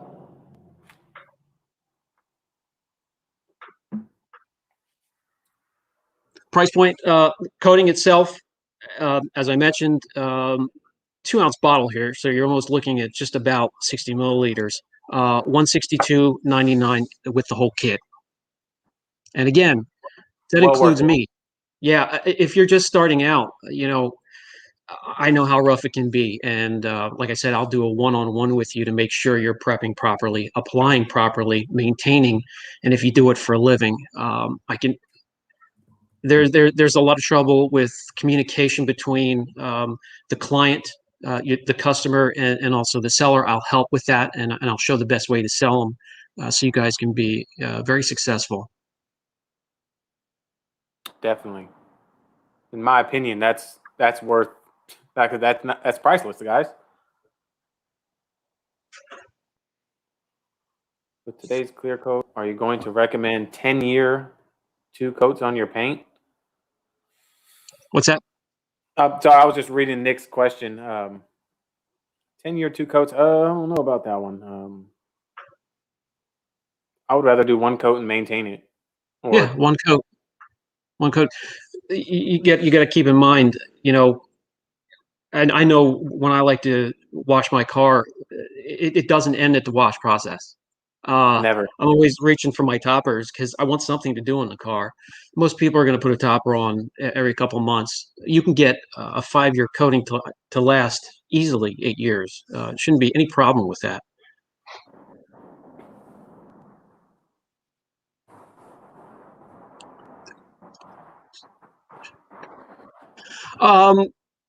It's measurable in microns. It depends on how many layers you put on there, but normally I'll use them to fill in the pores on the thinner or even single stage, and then you can put whatever you want on top of that. So even though 403 has a little bit of carnauba in with that acrylic, wait for it to cure properly, a good 48 hours or more, and then come up with the panel prep. Spray it onto a microfiber, not directly onto a panel, and then gently wipe the car down and do your panel prep. It'll pull away some of that crap, leaving the acrylic behind. You can coat on top of that. So it's like a faux clear coat. I was going to ask you that. So I have a 98 Eclipse GSX. It's my baby, but I already know that the paint is thin and it's old, and I've polished it once and did a light polish twice. And now that I got LVR 403, it is a like charcoal gray. It's a charcoal gray. So I want to do LVR 403. And for instance, like if I was to do your coating, I'd wait that 48 hours for it to cure, light panel prep on the towel, wipe it down, and then I'd be able to apply the coating, correct? Yes, yeah, and they bond well. Like I said, acrylic is in clear coat, so these are meant to bond to acrylic to begin with, so they hold up very well. Awesome, thank you. Absolutely, I'll put it. I'll put it on Instagram, sure. And I'll definitely share that as well.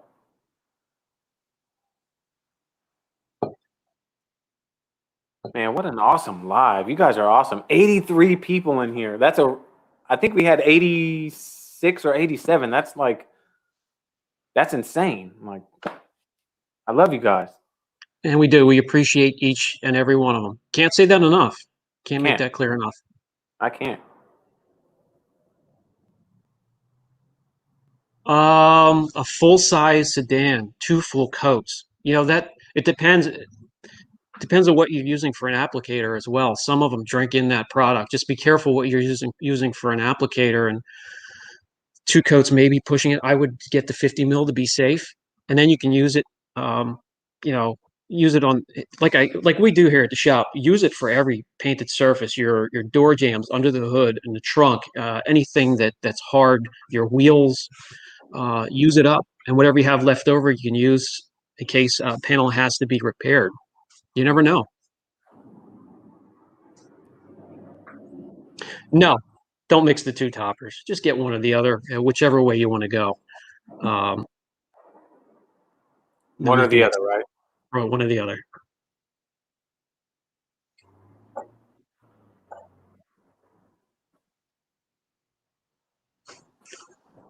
The ceramic slam on the new black 2019 F-150. Yeah, if you want to get the most out of any of these products, do the full wash, recon, and polish, even if you have to do it by hand with a cleaner polish. McGuire's even has a cleaner polish. You grab a small 3-inch pad. Even if you don't have a polisher, you can order the pads and do that by hand. Foam applicators, microfiber applicators you can use to polish. It just generally gets that clear coat flat, clean, and naked, and whatever you put on there will last. You get the most out of it. If you're going to spend money on a product, you might as well prep for it. Exactly. I can speak for prep. I did a personal video side by side. I did half my hood where I just washed and applied, and the other side I did the iron, the clay, the polish, and I was blown away at the difference just in hydrophobics from side to side. And I got a month and a half extra.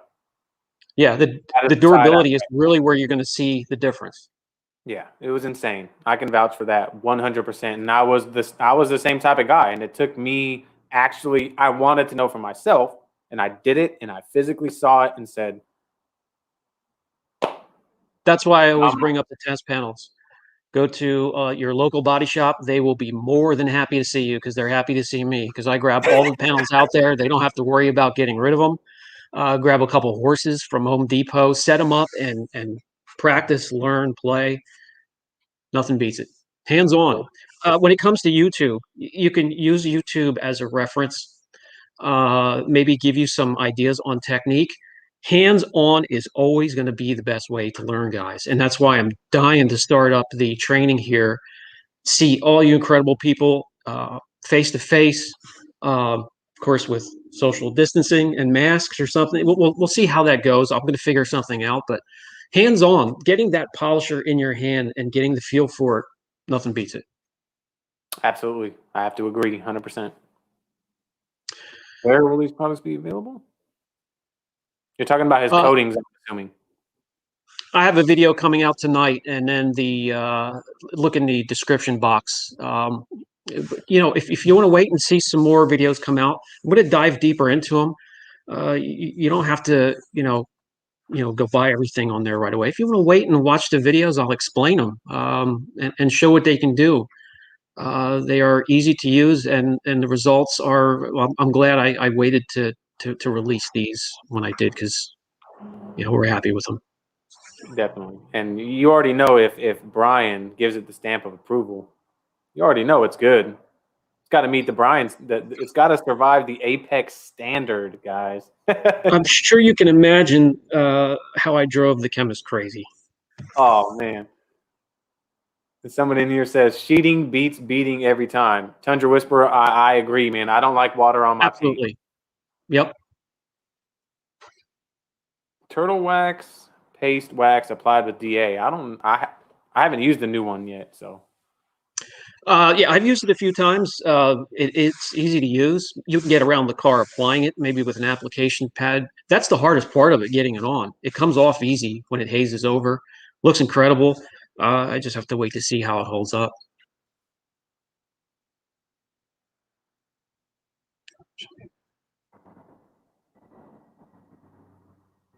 The two toppers as standalone or on top of a coating. If they're on top of each other, the one on top is going to be the one where you're going to see the characteristics from. Decon wash of choice is going to be the Built Hammer Auto Foam. I've heard great things about Built Hammer. They're fantastic. That would be one that I probably failed to mention at the beginning of when we started here. One of the products across the pond there, and they do have some good ones. It's a shame that depending on what region you're in, some of these products aren't available. And when they are, the formula is tweaked for that individual country. So, absolutely, sign me up for the Apex training as well, Chavez. Oh, hey, look forward to it. Absolutely, I'm gonna get out there too. That'd be great. I'll get out there, man. As soon as all this we can accommodate you. I'm gonna come out there. I'm gonna make sure Aaron's out there too, because I want to come see him too. Oh yeah.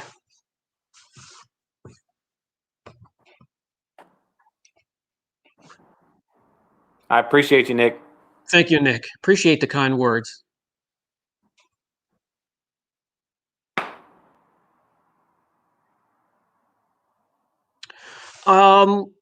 It's going to be quite a while until the product would be available out of the States here. I want to get things set up here, but eventually, who knows?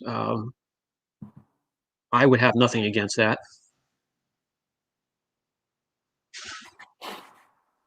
What is the best? Oh man, he loves his pads, the 6 pads in the bucket, right? Yes. So that big one that holds a gallon of water. I forget what they even call it now. I've been using it for so long. I probably had that one since the beginning of the channel. But it's the big microfiber pad that's a foot or two wide. XL, right? You squeeze that. Yeah, you could suck up the whole wash bucket with that thing. I love it. I accidentally bought one, and it was so big. I ended up ordering more of the smaller ones. That thing holds so much water. It is unbelievable. It's great. You feel the mitt starting to grab the surface. Just give it a little squeeze, and you're good to go. And what's cool about it is it holds so much water. It's like you just need the weight of the mitt. You just need to just glide it across the paint. It's so heavy, it does the work for you. Just grab it by a couple fibers and pull it across the. Yep.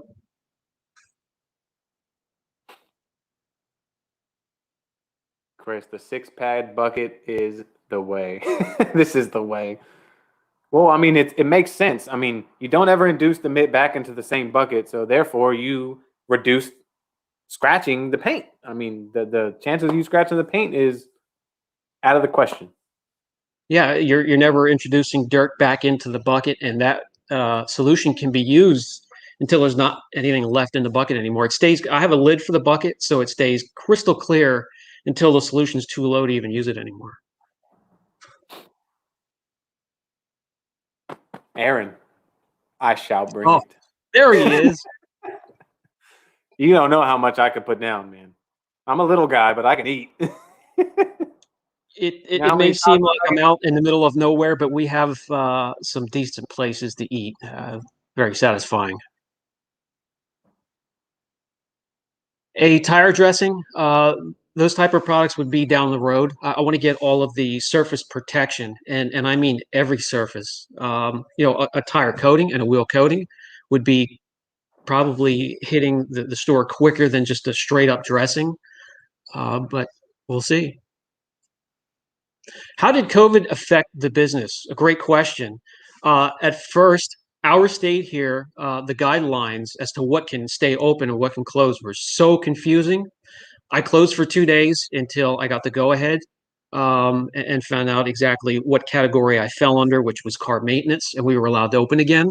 And once that happened, there was nothing for everybody to do except for get their car worked on and cleaned. So we've been hammered ever since.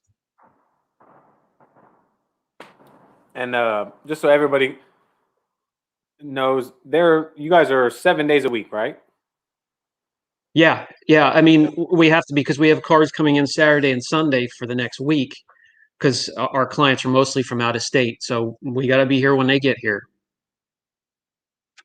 Absolutely, they're constantly grinding, guys, and that's what's so awesome about Brian. I mean, he's using products on products on products and products, and that's what gives his.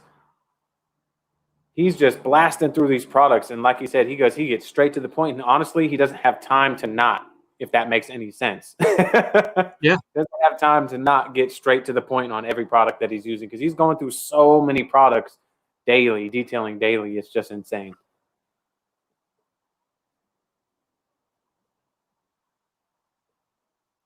At first, it didn't. Barry, he just did it to pay the insurance for his first car, and then I made him come to work. But his passion for cars first started with classic, and then antique, and then sports cars, and all the stuff that we would get in. Now that he has a passion for the business end, which really impresses me now, and the other side of the curtain that we're opening up. So. I couldn't be prouder. I got lucky with the kid. He's fantastic. I wouldn't be able to do what I do without my son. Exactly. And if I recall, I remember in some of your older videos, you started a YouTube channel because Junior wanted to start his, and you wanted to show him if you want to do it, look, I'm going to start one to show you can do it. Give him the confidence, correct? That's exactly right. He wanted to start a gaming channel, and he started it for about 3 months, moved on to other adventures. So I was just recovering from a stroke at that time, and the only thing that is kind of a residual is speech, and I still find that today. If I don't think about it and slow down, the mouth gets in front of the brain. But and my right eye as well. But I'm very lucky, and I wanted to show him, even with some of the things holding me back, if I could do it, he can do it. And when I started to do it, I started to make the connections with all of these wonderful people that we have with us today. Yep. And man, oh man, there's nothing like it. Just adding more to your extended family every day, can't beat it. Yeah, absolutely. Chris, exactly. Much respect. I never would have guessed it. And like I told Brian, I'm glad you're here, man, and you're still doing what you do, and much respect to you for what you do, my friend. I really appreciate it. I don't know anything but keeping the pedal to the floor. So recovery was just getting back to work, getting back into the motion. Definitely. And so how many years? When did you first open Apex detail? Okay, so I started in the late 80s, as I explained with you when we were talking earlier in the day, at the end of a body shop, cars coming out full of Bondo and getting them ready for the customer. And that was just to pay my bills, but that passion wasn't immediate. It wasn't immediate until I started working on paint. Me and paint, single stage or clear coat. I don't know what it is, but it's something that I have a passion for. Correcting it, making it look incredible, preserving it. So I started a trucking company years down the road, but always kept a bay at the end of the shop, empty so I can detail. So when I wasn't out driving, when everybody showed up and I wasn't taking care of the business end, I was detailing nighttime, weekends, and the passion grew and grew and grew until I sold that and partnered up, and then eventually ended up on my own here with well, not on my own, with my son here. So it's been a long road and a lot of steps and a lot of process. But if there's any bit of advice, if it's something you have a passion for and you have a drive for it, don't look back. That's good, because that was my next question. Was I've got a lot of, so I've had a handful of people, get a hold of me, and they're just starting out. They said, I just started out my business, and I'm grateful that they're even asking me for help, because I don't do this daily. They're mainly just asking me, what products and this and that. So if you could give just a few key tips to somebody that wants to start out their own business, what would that be? Oh, absolutely. So the first thing is to keep it simple. Start off with just doing washes, interior packages, and choose a product line that also keeps it simple for you. That that whatever their product does, it delivers in what they're promising. It's also economical, and keep it simple until your calendar is filled, and then slowly step up from your basic services to maybe an enhancement and a one step. Once you fill your calendar with those, then you can filter out some of the stuff you started doing that you don't have a passion for. Go to multi-step corrections, coatings, more substantial protection, PPF, wraps. It's all a process when you're just starting out. The first 5 years, I'm telling you, they're difficult for everybody. Just don't look back, stick with it, go with the ups and downs, stay even keeled, don't get too emotional one way or another, and keep grinding. I have a lot more tips, and like I said, when I start up the training and the one-on-one with you guys, I'll open up and give you everything I got. He'll give you the secret sauce, guys. So don't miss that. G Technics CSL Evo 4. Yeah, that's out of my. Yeah, I'm not sure what they're using in are they using brine like they do here? They mix first they treat the road with the brine solution, and then they hit it with rock salt and sometimes rock salt and cinder, so you have all three. I can't answer that unless I know exactly what they're using to treat those roads.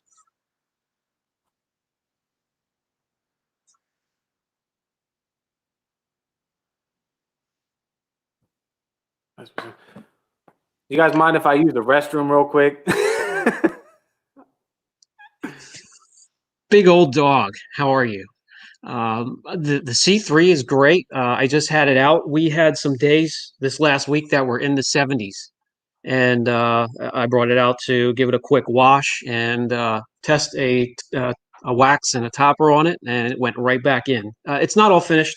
I have some wiring to do, and there are some, of course, with something that sat that long, rubber grommets and bushings need to be replaced everywhere. I'll put another question up, and then I'm just going to go pay the water bill real quick, and I'll be right back. There it is right there. Boom. My favorite topper for coatings and the number one topper for gloss. Okay, well, these wouldn't be in existence if they weren't my favorite. It was exhausting to find something that satisfied what I was looking for. But besides that, there are a lot of great products out there. Extreme Solutions Topper, used to reach for that all the time, and I suggest anybody to look into that as well.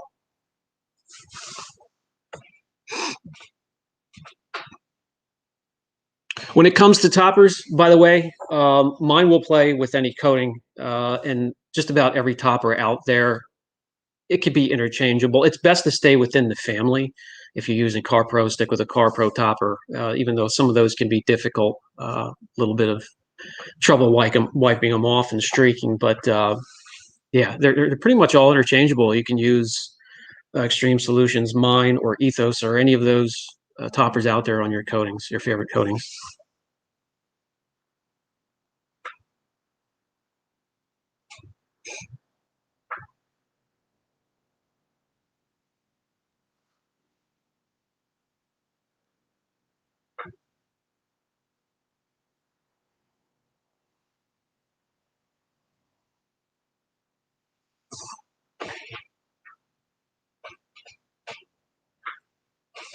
Also, when it okay, there he comes. I'm back. I'm sorry, guys. I was just waiting for the next question and it never changed. I'm sorry, I couldn't hold it anymore. I could have went ad lib, but I thought there was other questions coming. Oh, rad! I just had to pay the water bill. All right, Mike. Take care, man. I appreciate you.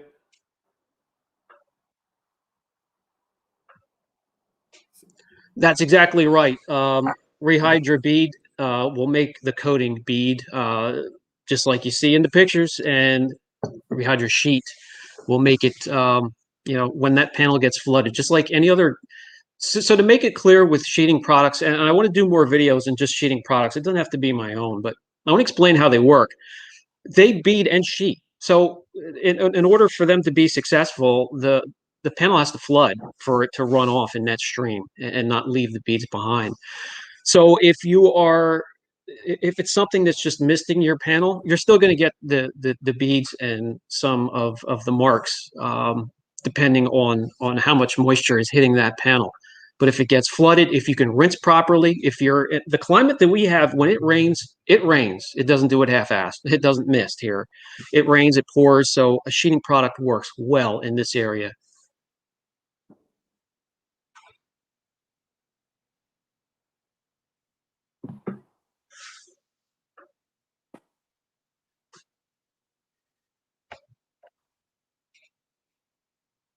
I appreciate that, David. No, the work never stops.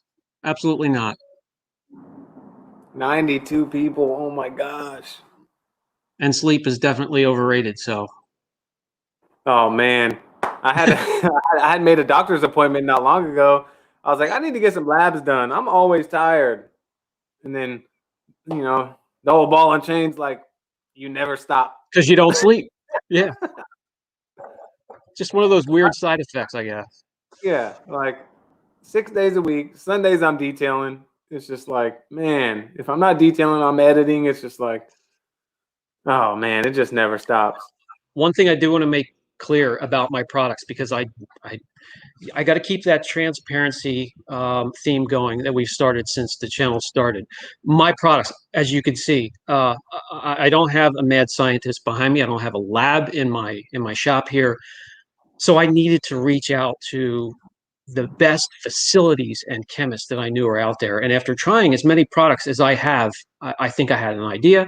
So what I did was I reached out to Art to Shine, and their chemist in the laboratory made my vision a reality. Unique blend, they don't have anything like it, and neither will anybody else. But I'm not going to hide that. You're not going to have to dig on an SDS sheet to find it.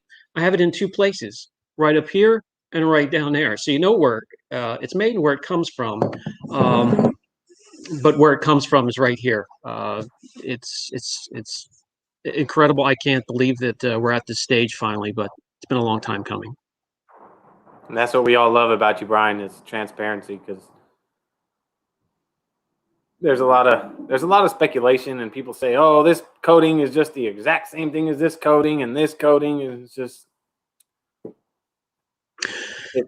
to stay perfectly transparent again, the foundation of a coating is going to come from one of three places in the States and abroad. So that's just one thing you have to keep in mind, that the way you add it and the way you put additives in there to make it do what you need in your specific area or shop or whatever you're looking for, it just makes it unique. But there's nothing like this out there, especially something that you can customize to go either sheeting or beading. Exactly. The biggest mistake from first-time coaters is not hitting all of the painted surfaces. That's a great question, working man. I don't know what it is about my area, but I get a lot of cars where it's just the external surface is done, nothing inside the door jambs, none of the painted surfaces under the hood or in the trunk. You get those sills in the trunk. If you let those go, they can get so dirty. If they're coated, it can really help flush that area, keep it clean. And I'll tell you what, those areas, if they're clean, it makes your job a lot simpler when they come back from maintenance. But the most common mistake is not coating the whole vehicle and just being, I hate to use the word, but lazy about it. Ryan, I didn't even think of that. She might be watching. I better watch what I say.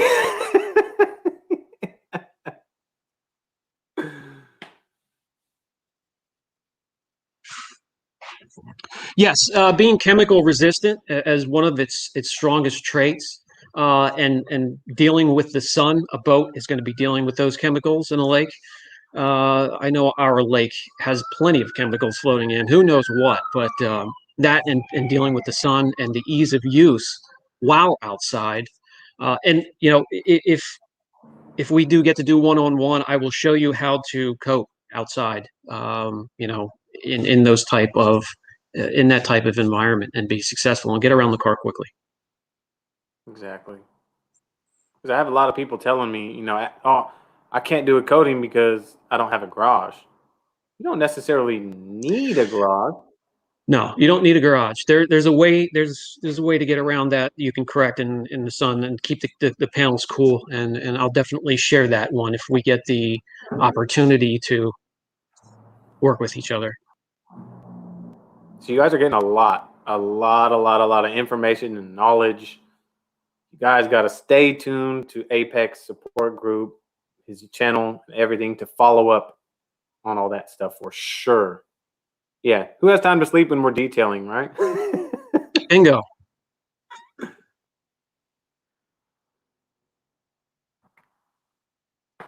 That's a good one, Jay, because I'm curious too. Okay, metal oxide coatings. Well, they could be any type of metal oxide. It could be, my gosh, titanium. It could be anything that has to do with an oxide from a metal. We choose ATO, which is antimony tin oxide, some zinc, and some other stuff I can't mention quite yet. But they're mostly and first used in some of the Middle Eastern countries, especially the taller buildings with windows. That type of a coating is used because of its optical clarity. So when you put this on a car, and you'll get a lot of examples, not only from me, but those who have already started to use this, of the clear just jumping out, especially if you have a metallic paint job, because of the clarity of the coating, letting everything underneath it through, but being able to protect it and fighting off even the most direct sunlight. Like I said, we're up here in the Northeast, and we don't get the direct hit from the sun that you guys get down in Florida and you know, the Panhandle in Texas. And we still have that problem up here with oxidation and fading and trim, just turning that milky gray color. And that was one of the things that we definitely wanted to include in our coating. Yes, absolutely. Even the topper, everything is all from one plan and one foundation. The toppers are just a light version of the foundation coating.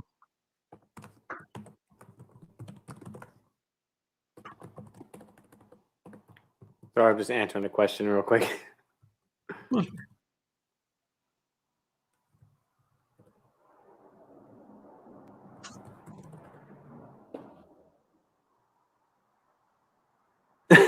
David Kelly is listening while he's detailing a car. Now that's what I appreciate. What do you detail? That's what I want to know.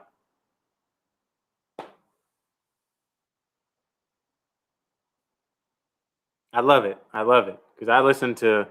Not only do I listen to music, you know what? That goes to my next question, Brian. What do you listen? What music do you listen to when you detail? Music, YouTube and movies are a huge part of the everyday process. We have something going on in the background, and I even forget to turn it off while shooting videos, as you've seen. We get Doug DeMuro in the background. We get Car Wow, all these great guys. No, I enjoy. It's the only time I really get to watch something. Um, if it's music, it's going to be Tool. You know, uh, anything really. I'll listen to anything, but music is a huge part. Keeps my mind at ease. I can actually concentrate more with music playing, if that makes sense. But something has to be in the background. Even at night when I sleep, I can't have it completely quiet. Doesn't work. Yeah, I'm with you, man. I am with you. I've been on the smooth jazz hype lately, and I just have my smooth jazz playing in the background, and it's just go to town, man. I love it. Tommy had this question. I think he posted this question earlier. I'm sorry if I missed it. Like I said, if I miss your question, just repost it. I'll get to it. I promise. The same type of treatment on the roads. You can't go wrong with G Technique.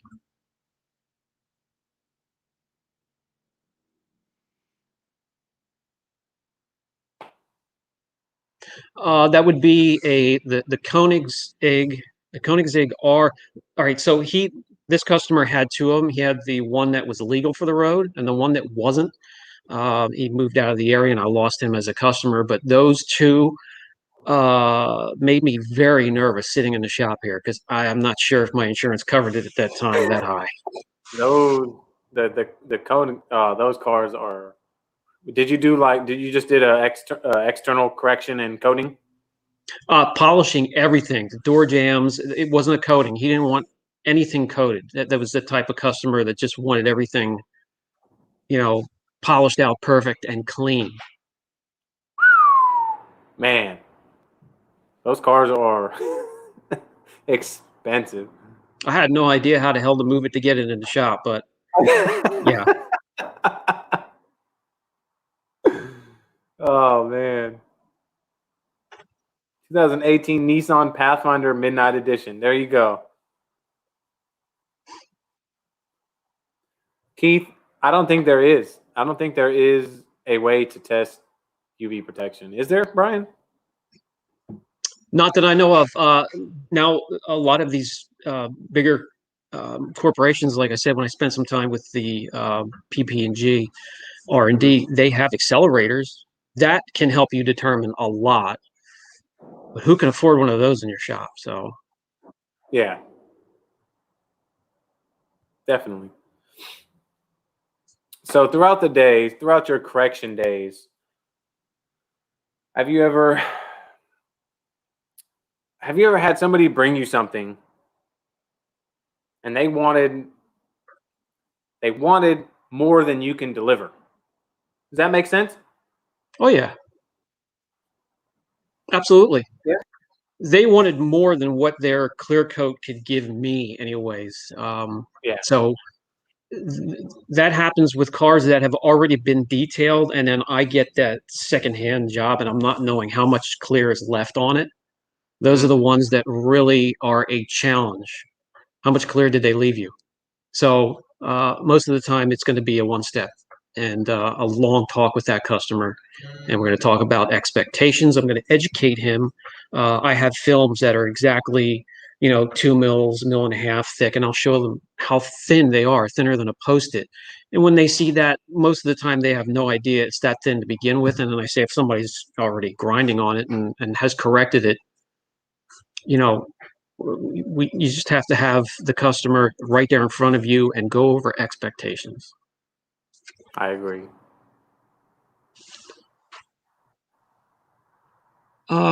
Just got ceramic slam.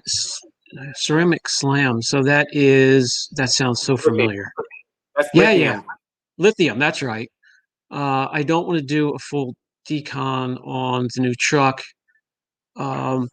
Yeah, I always recommended, listen, new vehicle or not, we get cars delivered right off the truck, still wrapped, and they still have to be deconned. They're being transported sometimes by rail car, truck. Got to think about the heavy brake systems on those machines that are delivering these cars, covered, wrapped or not. That stuff can work itself into the finish and has to be removed before protection. I would still recommend that. Yep. Definitely. I mean, like Brian says, like brand new cars. I mean, you're getting brand new cars, and to most people, you buy a brand new car, you already think it's perfect, right? But Far from it's it. far from that. I mean, I work for a dealership, and right next door to me, literally the same parking lot, is a body shop that works for the same dealership. So, for instance, one of their guys may have backed into a pole on the left quarter, and they had to. And what they do is they have mobile guys come in and fix it, and they'll repaint it. And you go and you buy a brand new 2020, with 8 miles on it, and you think this car is brand new. There's nothing done to it, but little did you know they ain't going to tell you that that left rear quarter has been repaired and it's probably been re-cleared. You know what I mean? So That's right. And like I mentioned, I walk around with my customer and walk around their car with the paint depth gauge and gloss meter. And we're going and doing 4 measurements from each panel. And brand new cars with 8, 9 miles, whatever it takes to get the car here. And we get to a panel where it goes from 5.5 mils to 12.5 mils. Well, the customer stops smiling real quick. they go, "Oh, what? So you're telling me this thing's been repainted?" Yep. Yeah, not only repainted but filled. Yeah, there's filler in there. Broham, they are organic polymers. So to get into them without doing the video, I wanted toppers that can breathe and let my coating cure. So I like to hit the topper on the car right before the customer comes to pick it up after that 24, 48 hour cure, whatever I can talk them into, and I'll hit them with these toppers before they go, and they will be a sacrificial layer or a guardian to that coating for the next couple days as it cures, but it's still breathable. So the formula is organic polymers. The banner, they will be available, and we have more to come too as well. Stay tuned. Oh yeah. Thank you. I'm with it. I'm one of them guys. I love banners. I want my whole garage to be banners.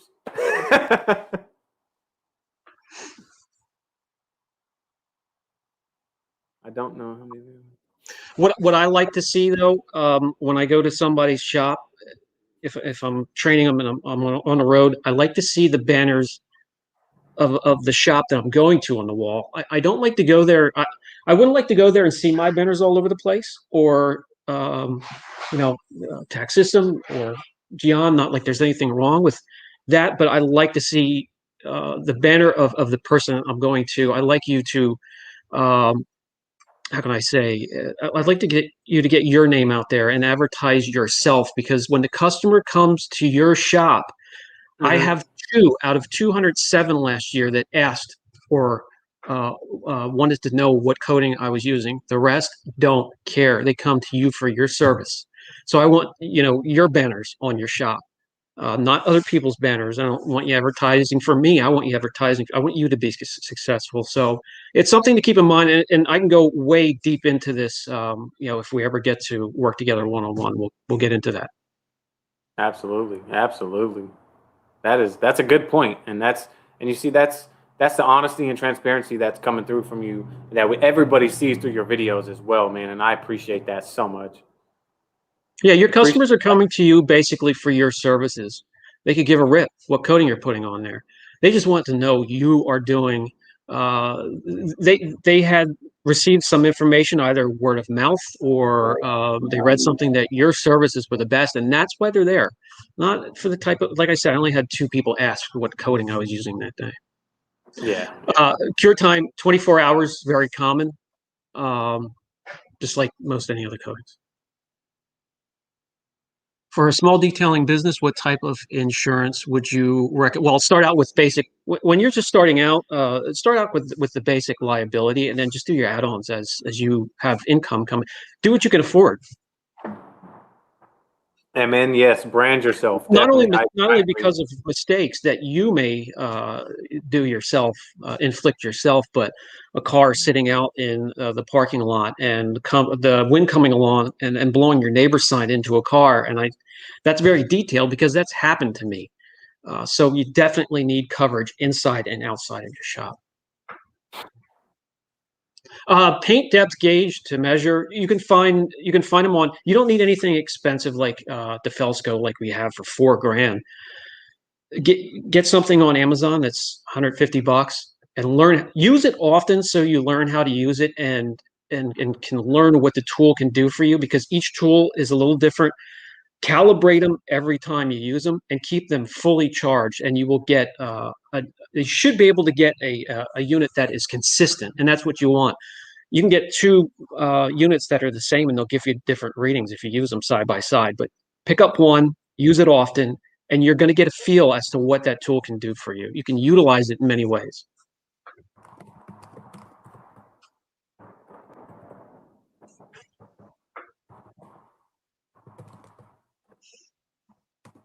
So, David Kelly, what's the time frame for me to purchase? If you're talking about his coding, like we stated, stay tuned to the Apex Detail Support Group. Stay tuned to his channel. He will be releasing a video on it, and that will have links in the description and everything to purchase. So go to Apex Detail if you haven't and subscribe to his YouTube channel. Click that notification so you get notified when that thing pops up because I can imagine they're going to sell pretty quick. I hope we have everything covered. Who knows? We'll see. Hey, if not, the kinks will get worked out. Absolutely. Yeah, I'm on top of it. Yeah, your faithfuls won't even.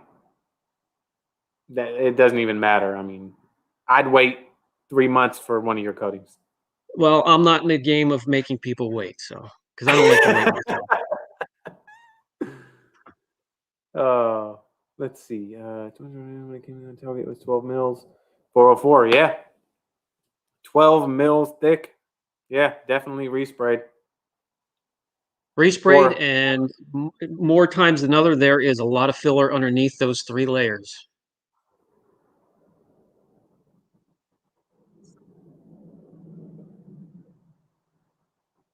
Okay, a polisher for a beginner. You could go to Harbor Freight and get the Bauer. They now have most of those models are the newer model with the epoxy around the field windings. We can get into all of that, but they have now the polisher in there that is the good quality one, and that will do just fine. Because if you're just getting into this, you're probably only doing 1 or 2 or 3 corrections a year. So something like that would serve you right. If you want to graduate from that up to something a little bit more substantial, look into the ShineMate polishers. They have been decent for us, and they have an entry-level 8mm throw polisher as well.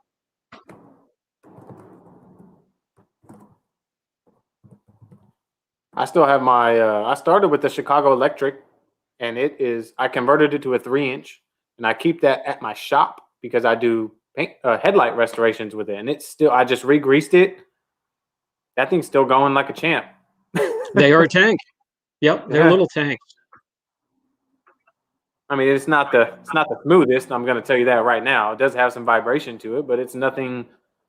I used that for 6, 7 months, and I did 5, 6, maybe 7 cars with it.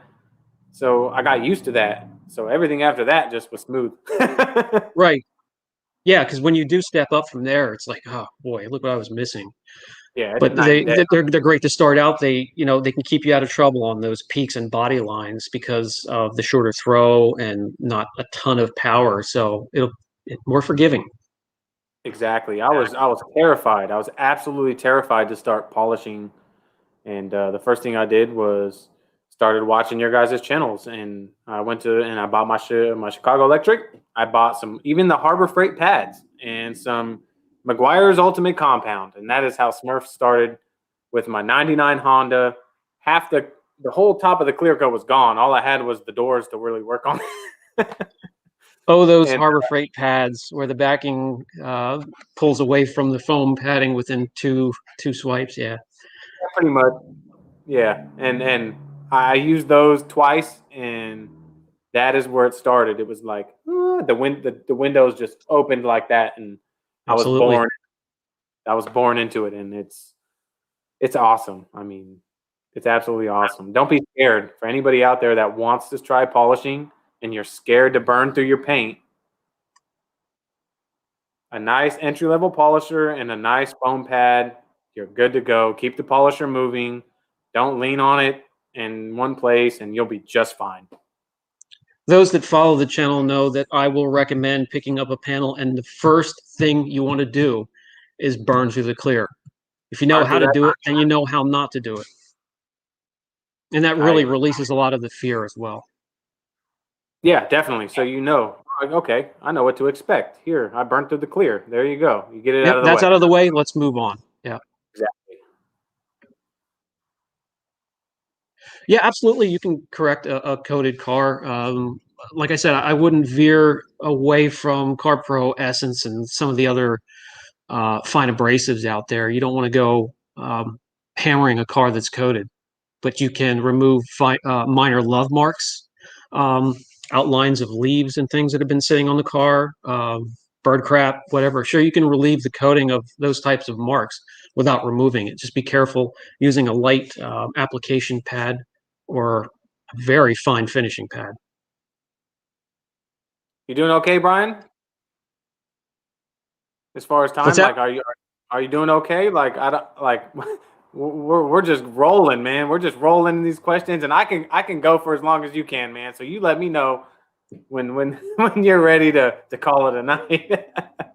The belly's starting to growl, but other than that, I can go a couple more minutes yet. Absolutely.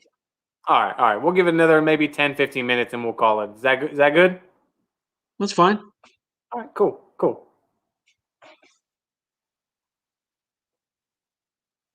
A detail spray on ceramic coatings. If there's not many detailers that I'll carry around or even have here in the shop. If I'm not using a topper, I'm just washing it and cleaning it. I'll put a topper on there and I'm good to go for a couple weeks or a couple months, excuse me. I'm not using detail sprays like with this one here. With either one of these, after that foundation layer is on there, dilute it 1:1, and you can use that as a detail spray, drying aid, you know, touch up or gloss enhancer. Versatile, but I don't carry. Top 4 pads for the DA. Well, that's going to be number 1 will be the Earth Fiber pad. We use that the most. Number 2 will be the Lake Country white polishing pad, and then 3 and 4, and maybe even 5 will be the CarPro gloss pad, and then the Roots Fine DA pads. They are phenomenal. You can get everything done with those. The CarPro gloss pad, that's pretty similar to the Rupes Ultra Fine, right? It's very similar to the Ultra Fine, yeah. Okay. Maybe a little bit softer. Oh, okay. So it's just it's that extra soft jewel pad. How often do you recommend chemical and mechanical decon? Well, on a coated car, you barely have to do it. The only time you'd have to do that is if the customer has neglected to bring it back for maintenance for a couple of years, and even then, there's hardly anything hanging on it. On a car that isn't protected, you can do that. If you're going to decon it fully, that means you're using a clay bar, and if you clay, you got to polish. So, how many times you want to polish a year? I wouldn't recommend not doing it all the time. I wouldn't polish every year or two. Definitely not. Do your correction right off the bat. Correct it one and done. After it's corrected, practice your safe and effective maintenance and wash technique, and you're good. Definitely. So I got a question for you, Brian. I know you don't watch a lot of channels, and I know you kind of heard of me, but you probably don't watch my videos, and that's totally fine. But so I've got a 2014 Toyota Corolla, charcoal gray. I did the Ethos Graphene Matrix on it, and I'm about ready to do. I just did the 6-month update, so that was January 10th. So I'm going on just over 7 months. And last time I washed it, I was feeling some contamination in it. How would I go about tackling, like, I know you don't clay a coated car. Will an iron remover do it? Plumber's putty. Take a look at plumber's putty. It's clay without the abrasive. You won't find an autoclay without the. It's hard to find autoclay without abrasive. But if you want something that you can glide along a coated surface and pick off bonded contaminants, if they're there, look into plumber's putty. Plumber's putty. I will definitely do that. I appreciate it. Someone's knocking at my door. Hold on, let me see who this is.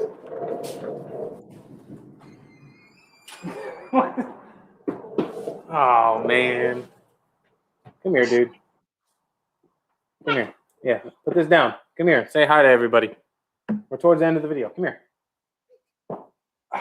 You guys say hi to future Smurf right here. The next generation. Next generation. Say hi, buddy. Look. Can you say hi to everybody? Say hi. And the puppy. And the puppy. Oh, you hear the puppy? You say hi?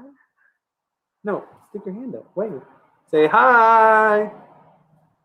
He was the one in my last video detailing his motorcycle over there, huh? Early start. I like to see it. Early start. His motorcycle was cleaner than mine was. Here, bud. I'm definitely gonna look into plumber's putty because I'm trying to get it back next weekend to do, and it's the thing is with that is It's all good. I'm only washing it every 6 to 7 weeks, and that is not ideal for a coated car. I mean, you want to be washing it every at least 2 weeks, and you know it's still going pretty strong. I want to say it took a little hit, but it's still at about 80 to 85%, and Yeah. I'm happy with it. Time for a maintenance treatment. Yeah, absolutely. And I've been topping. I haven't got to top it with the resist yet. By the way, with the coating, if those characteristics go flat, that in no way means that the coating is gone or even wearing thin. Those characteristics are just part of the formula for a coating that may go flat and just needs something to bump those back up, liven them back up. But if you see your coating going flat, don't worry about it. It would have to be a poor quality. No worries. He just turned on his motorcycle. Let me turn it off. I'm sorry, guys. Don't turn that on, dude. That's loud. Oh man, don't turn it. I'm sorry. Can you hear that? Just barely. Just barely? Hopefully it's not overbearing. I mean, when I was a kid, I didn't have a street bike that had a USB and a music in it with HID headlights. And no, I didn't have a real bike that had all that. Yeah, no way. I didn't have any of that. Yeah, I'm sorry, guys. You know what, though? He knows everything about the car. He comes out and helps me. Detailing is absolutely, I love it.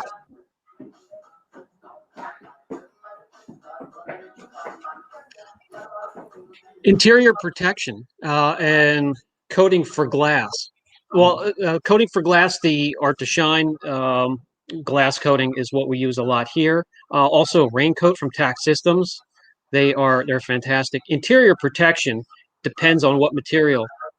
Interior, you have your Alcantara, leather, your upholstery, your fabric. It just depends what material it is. There's a protectant and a coating for every one of those.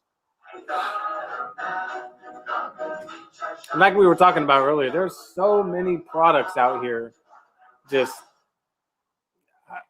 And I get asked a lot, what's the best this? What's the best that? Like we were talking about earlier, Brian, it's like there is no best product. I mean, there's with evolution of detailing and products and everything nowadays, there's so many great products out there. It's all what works for you, and two people can detail with two different products and get the same results and be totally happy. There's no need to say this one's better than this one or this one's better than that one. You know what I mean? Right. Those are key words. What works for you? Because differences are slight.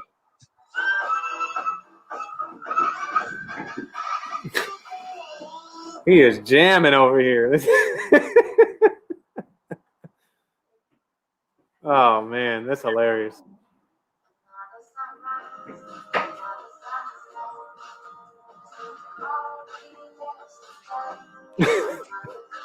Stop laughing.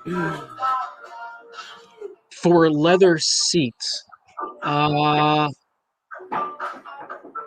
Griot's Garage and Chemical Guys. I'm not sure about the question there. Yeah. I don't know if that is a question or if it's a statement, to be honest. Oh, okay. Jason Davis, Papa, check my question above. Jason Davis, I'm looking for it. I'm sorry, my friend.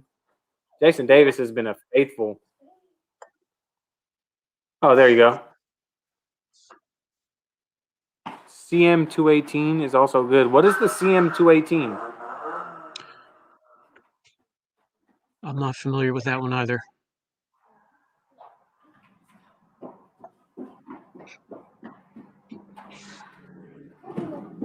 I saw somebody say Pan the organizer. What?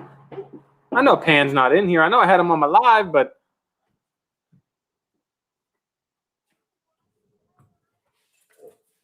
thank you.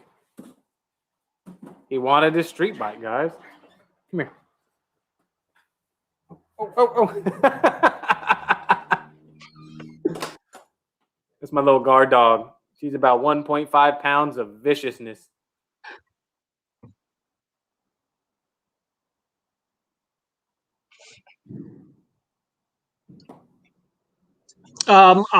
While the car is still wet and actually still soapy after washing it, or you can rinse and soap it up again, and then just gently glide that putty along. And on a coated car, it should not take really a lot of effort at all to get anything bonded off of there. That's what they're there for. So it should, if you glide it along on that soapy water, it should pull that stuff off without scratching. Just stop. Knead the clay, flip it over often, so when it picks something up, it's not grinding your car with it. Definitely. Working man. No, I downgrade. I would downgrade it into engine bay towels, door jam towels, something like that. Am I right, Brian? Yes. Yeah, just I have a bucket full of water and an ounce or two of either Multi-X or Power Clean. As soon as I'm done I'll go through maybe a dozen microfibers for a coating, and they go straight into that bucket. It slowly slows that curing process, so you can then go immediately wash the towels. And when you do go downgrade them, they're safe. I just wouldn't use them on clear coat again. But a lot of the towels I use, they're just going to go straight into the trash. All right, so there you go, Jason. Jason Davis's question: can you use Coach Chemi Ultrafine on the ceramic coated car? CarPro Essence is CarPro Essence Plus the only one? It's the only one with that we go with here. We've even started using the Finale from Extreme Solutions for that, just because of the fineness of those abrasives. We don't want to wear away any of those coatings any more than we have to. And we found that those products, if you team them up with the right pad, because the pad is what's doing the work anyway, most of it anyways, that's the most important part. So find the right pad for it. Definitely. Oh, no problem, Chris. It's my pleasure. Mine as well. And all you guys know, I love spreading knowledge, and that was what me and Brian had talked about previous when I first called him and talked to him. I said it would be an absolute pleasure to have you on the channel, have you on a live, because as much as I love helping, I just don't have the experience and knowledge to answer some of the questions. And what better than the guru of knowledge himself to be on here and share with you guys knowledge. I'm not a guru. I'm just the everyday detailer that most of these fine viewers are, but just with a little bit of experience. That's the only thing that divides us. Yep. And sometimes, I mean, kind of like what you were saying earlier, you can read up and do as much research as you want about detailing until you start actually doing it. That's when you start noticing, hey, okay, this works. Okay, this works. Well, if I do this, then oh, that works really good. So it's all about that experience and knowledge and and your experience is greatly appreciated. Happy to pass it on. Why take it with me if I can, help others?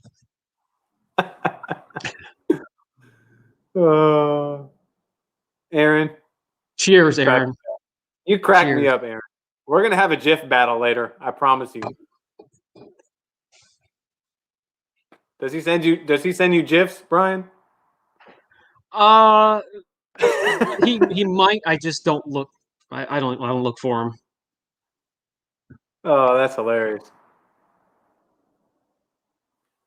Oh. We're at 2:40. We'll give it 5 more minutes or so, and then we'll get off. I go by feel. See, if you go by just the characteristics and looking at what it does, it can lose those characteristics of beating or sheeting, or even gloss rather quickly, where you need to boost it up. I go by feel. If I'm working on a vehicle, especially trying to spruce one up, and I feel that the pad is a little bit more grabby than it should be, I know it's grabbing onto clear coat, and there's not much left of that coating. If it's gliding along, and like I said, you'll get this if you start working on them long enough. You'll get the feel what it should feel like when you're working on a coated car compared to clean, squeaky clean, naked clear coat.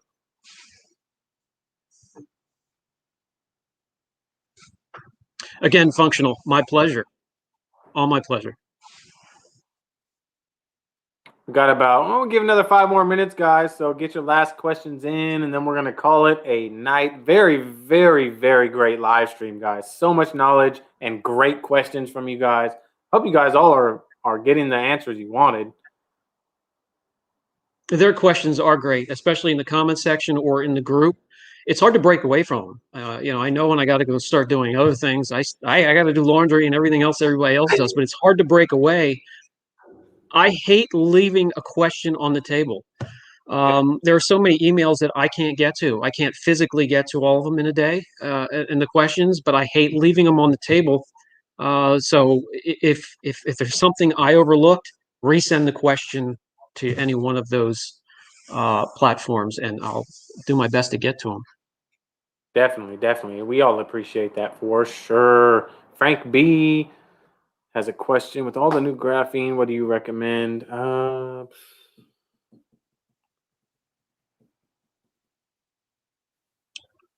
When it comes to graphene, well, waxes, there are a lot of good graphene infused waxes. Heck, the newest one from Turtle Wax, fantastic. The only hard part about it is spreading it out a little bit, but removal, once it hazes over, the gloss you get from it, the water repelling properties, that's fantastic. Comparing the price to that one compared to other ones, I'm not sure how that ranks with their price for that tub of wax. It's a pretty large, substantial tub of wax, isn't it? That is a lot of wax. Yeah, they say you can do like 5 or 6 cars. I'm thinking more like 10 easily. It seems like it.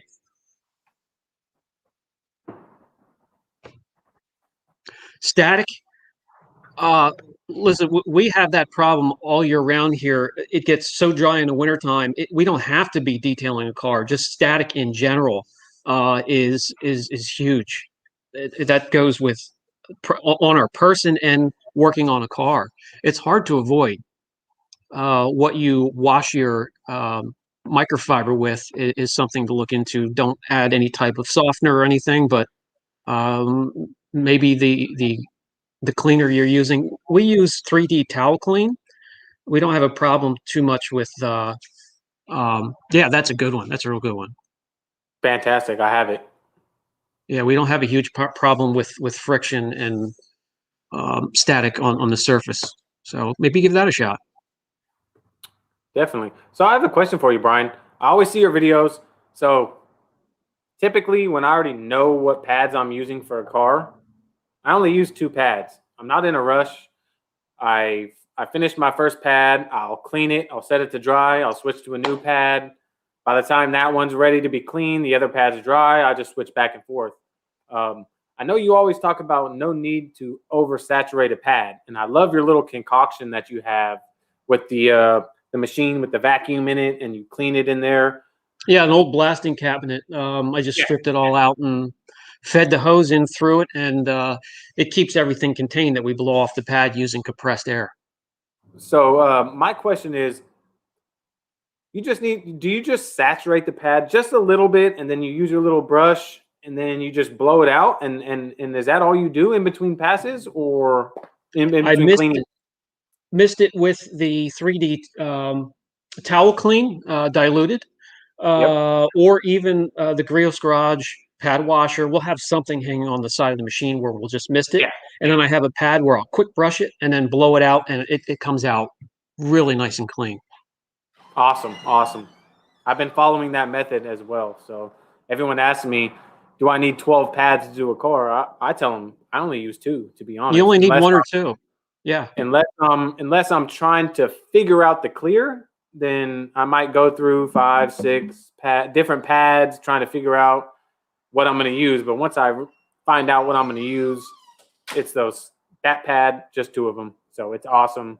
By If the you don't time I have do it, access to compressed air, a pad washer, then definitely surround yourself with a ton of pads, because if you can't keep them clean, then swap them out. If they get clogged up, they're going to be non-effective, and you're just wasting your time. exactly. And those Eurofiber pads are awesome, but they are very short fibers. They get clogged up really quick, so you got to keep those clean, right? Absolutely. And there are more, and there's a fine balance to that. I like when they're laid over. When they're laid over, I get more work from the pad when those fibers are sideways. So I don't necessarily clean them after every pass, but after every panel when it comes to those pads. Now, Oh, okay. foam and wool, yeah, I'll clean after every pass. Oh, okay. That's good to know. That's very, very good to know. It has been an epic live stream, guys. I don't want. I can hear Brian's tummy growling right now, so I don't want to keep him too much longer. It's been 2 hours and 46 minutes of absolute knowledge dropping, and I appreciate all of you guys for joining. I'm going to give everybody a chance to say their goodbyes.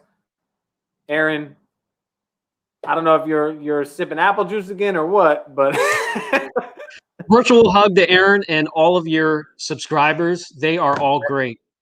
definitely. I love the community, and it was an absolute pleasure to have you on here. And like I said, we'll definitely stay in touch and definitely love to, keep in touch in the meantime as far as more product lines that you got coming out. I'd love, love, love to get you back on another one of my live streams. We can talk more, get some more knowledge out, and just keep it going. Keep the knowledge and the community going. That's what I love. Give you guys all a chance to say bye to Brian, say bye to each other, because I know we're all a family here. So, and Brian, whenever we exit out, we're going to go backstage again and we'll get a chance to kind of talk and whatnot. Yep.